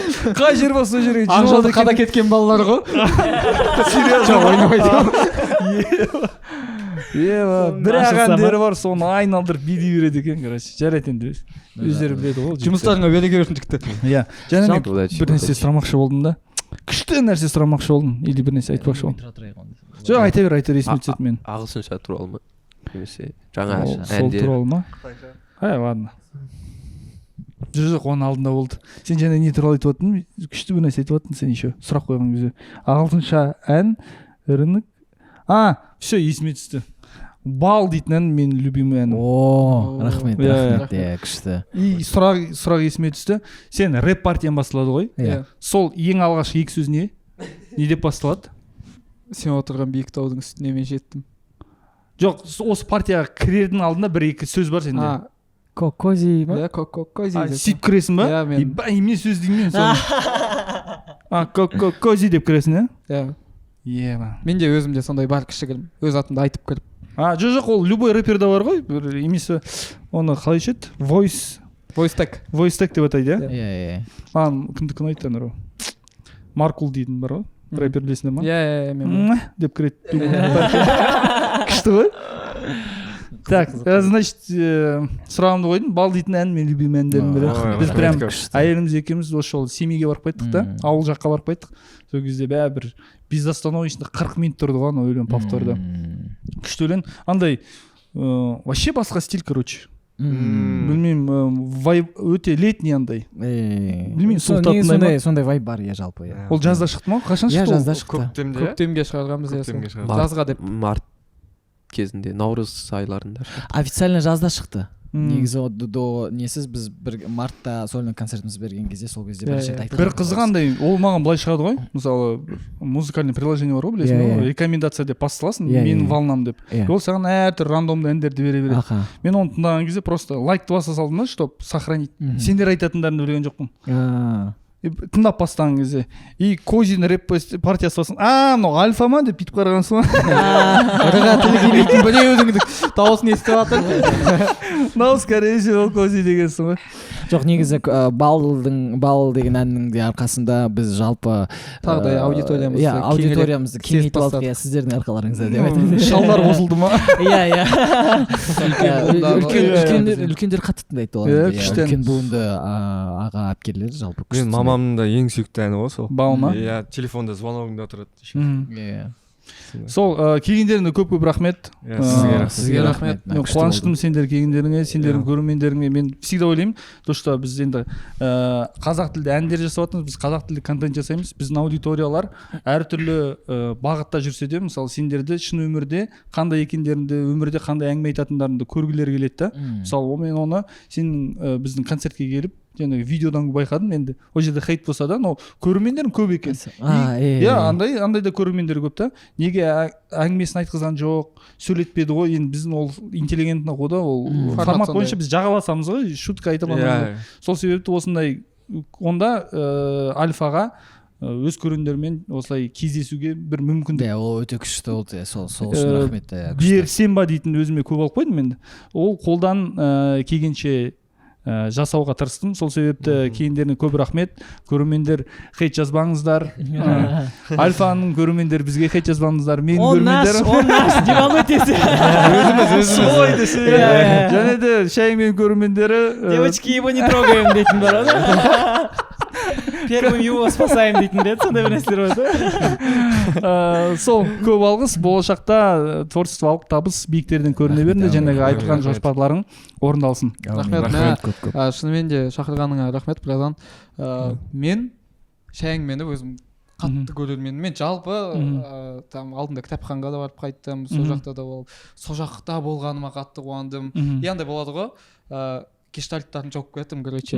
Мен өйткені шәйіңмені вообще тыстамай көретін. Бірінші осы сен біраз өзі жібердің ғой.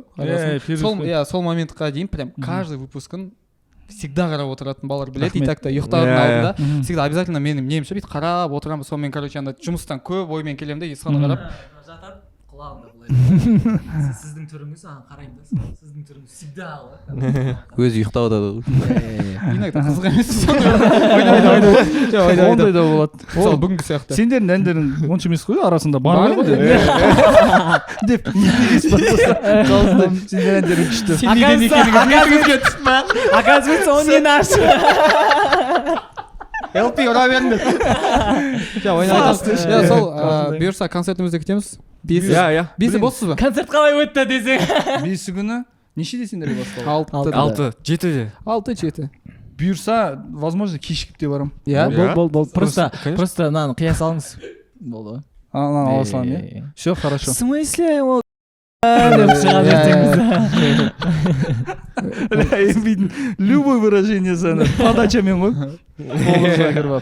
Сол онда тәмамдайық. Көргендеріңізге рахмет. Лаумпис сіздерден сұрарым.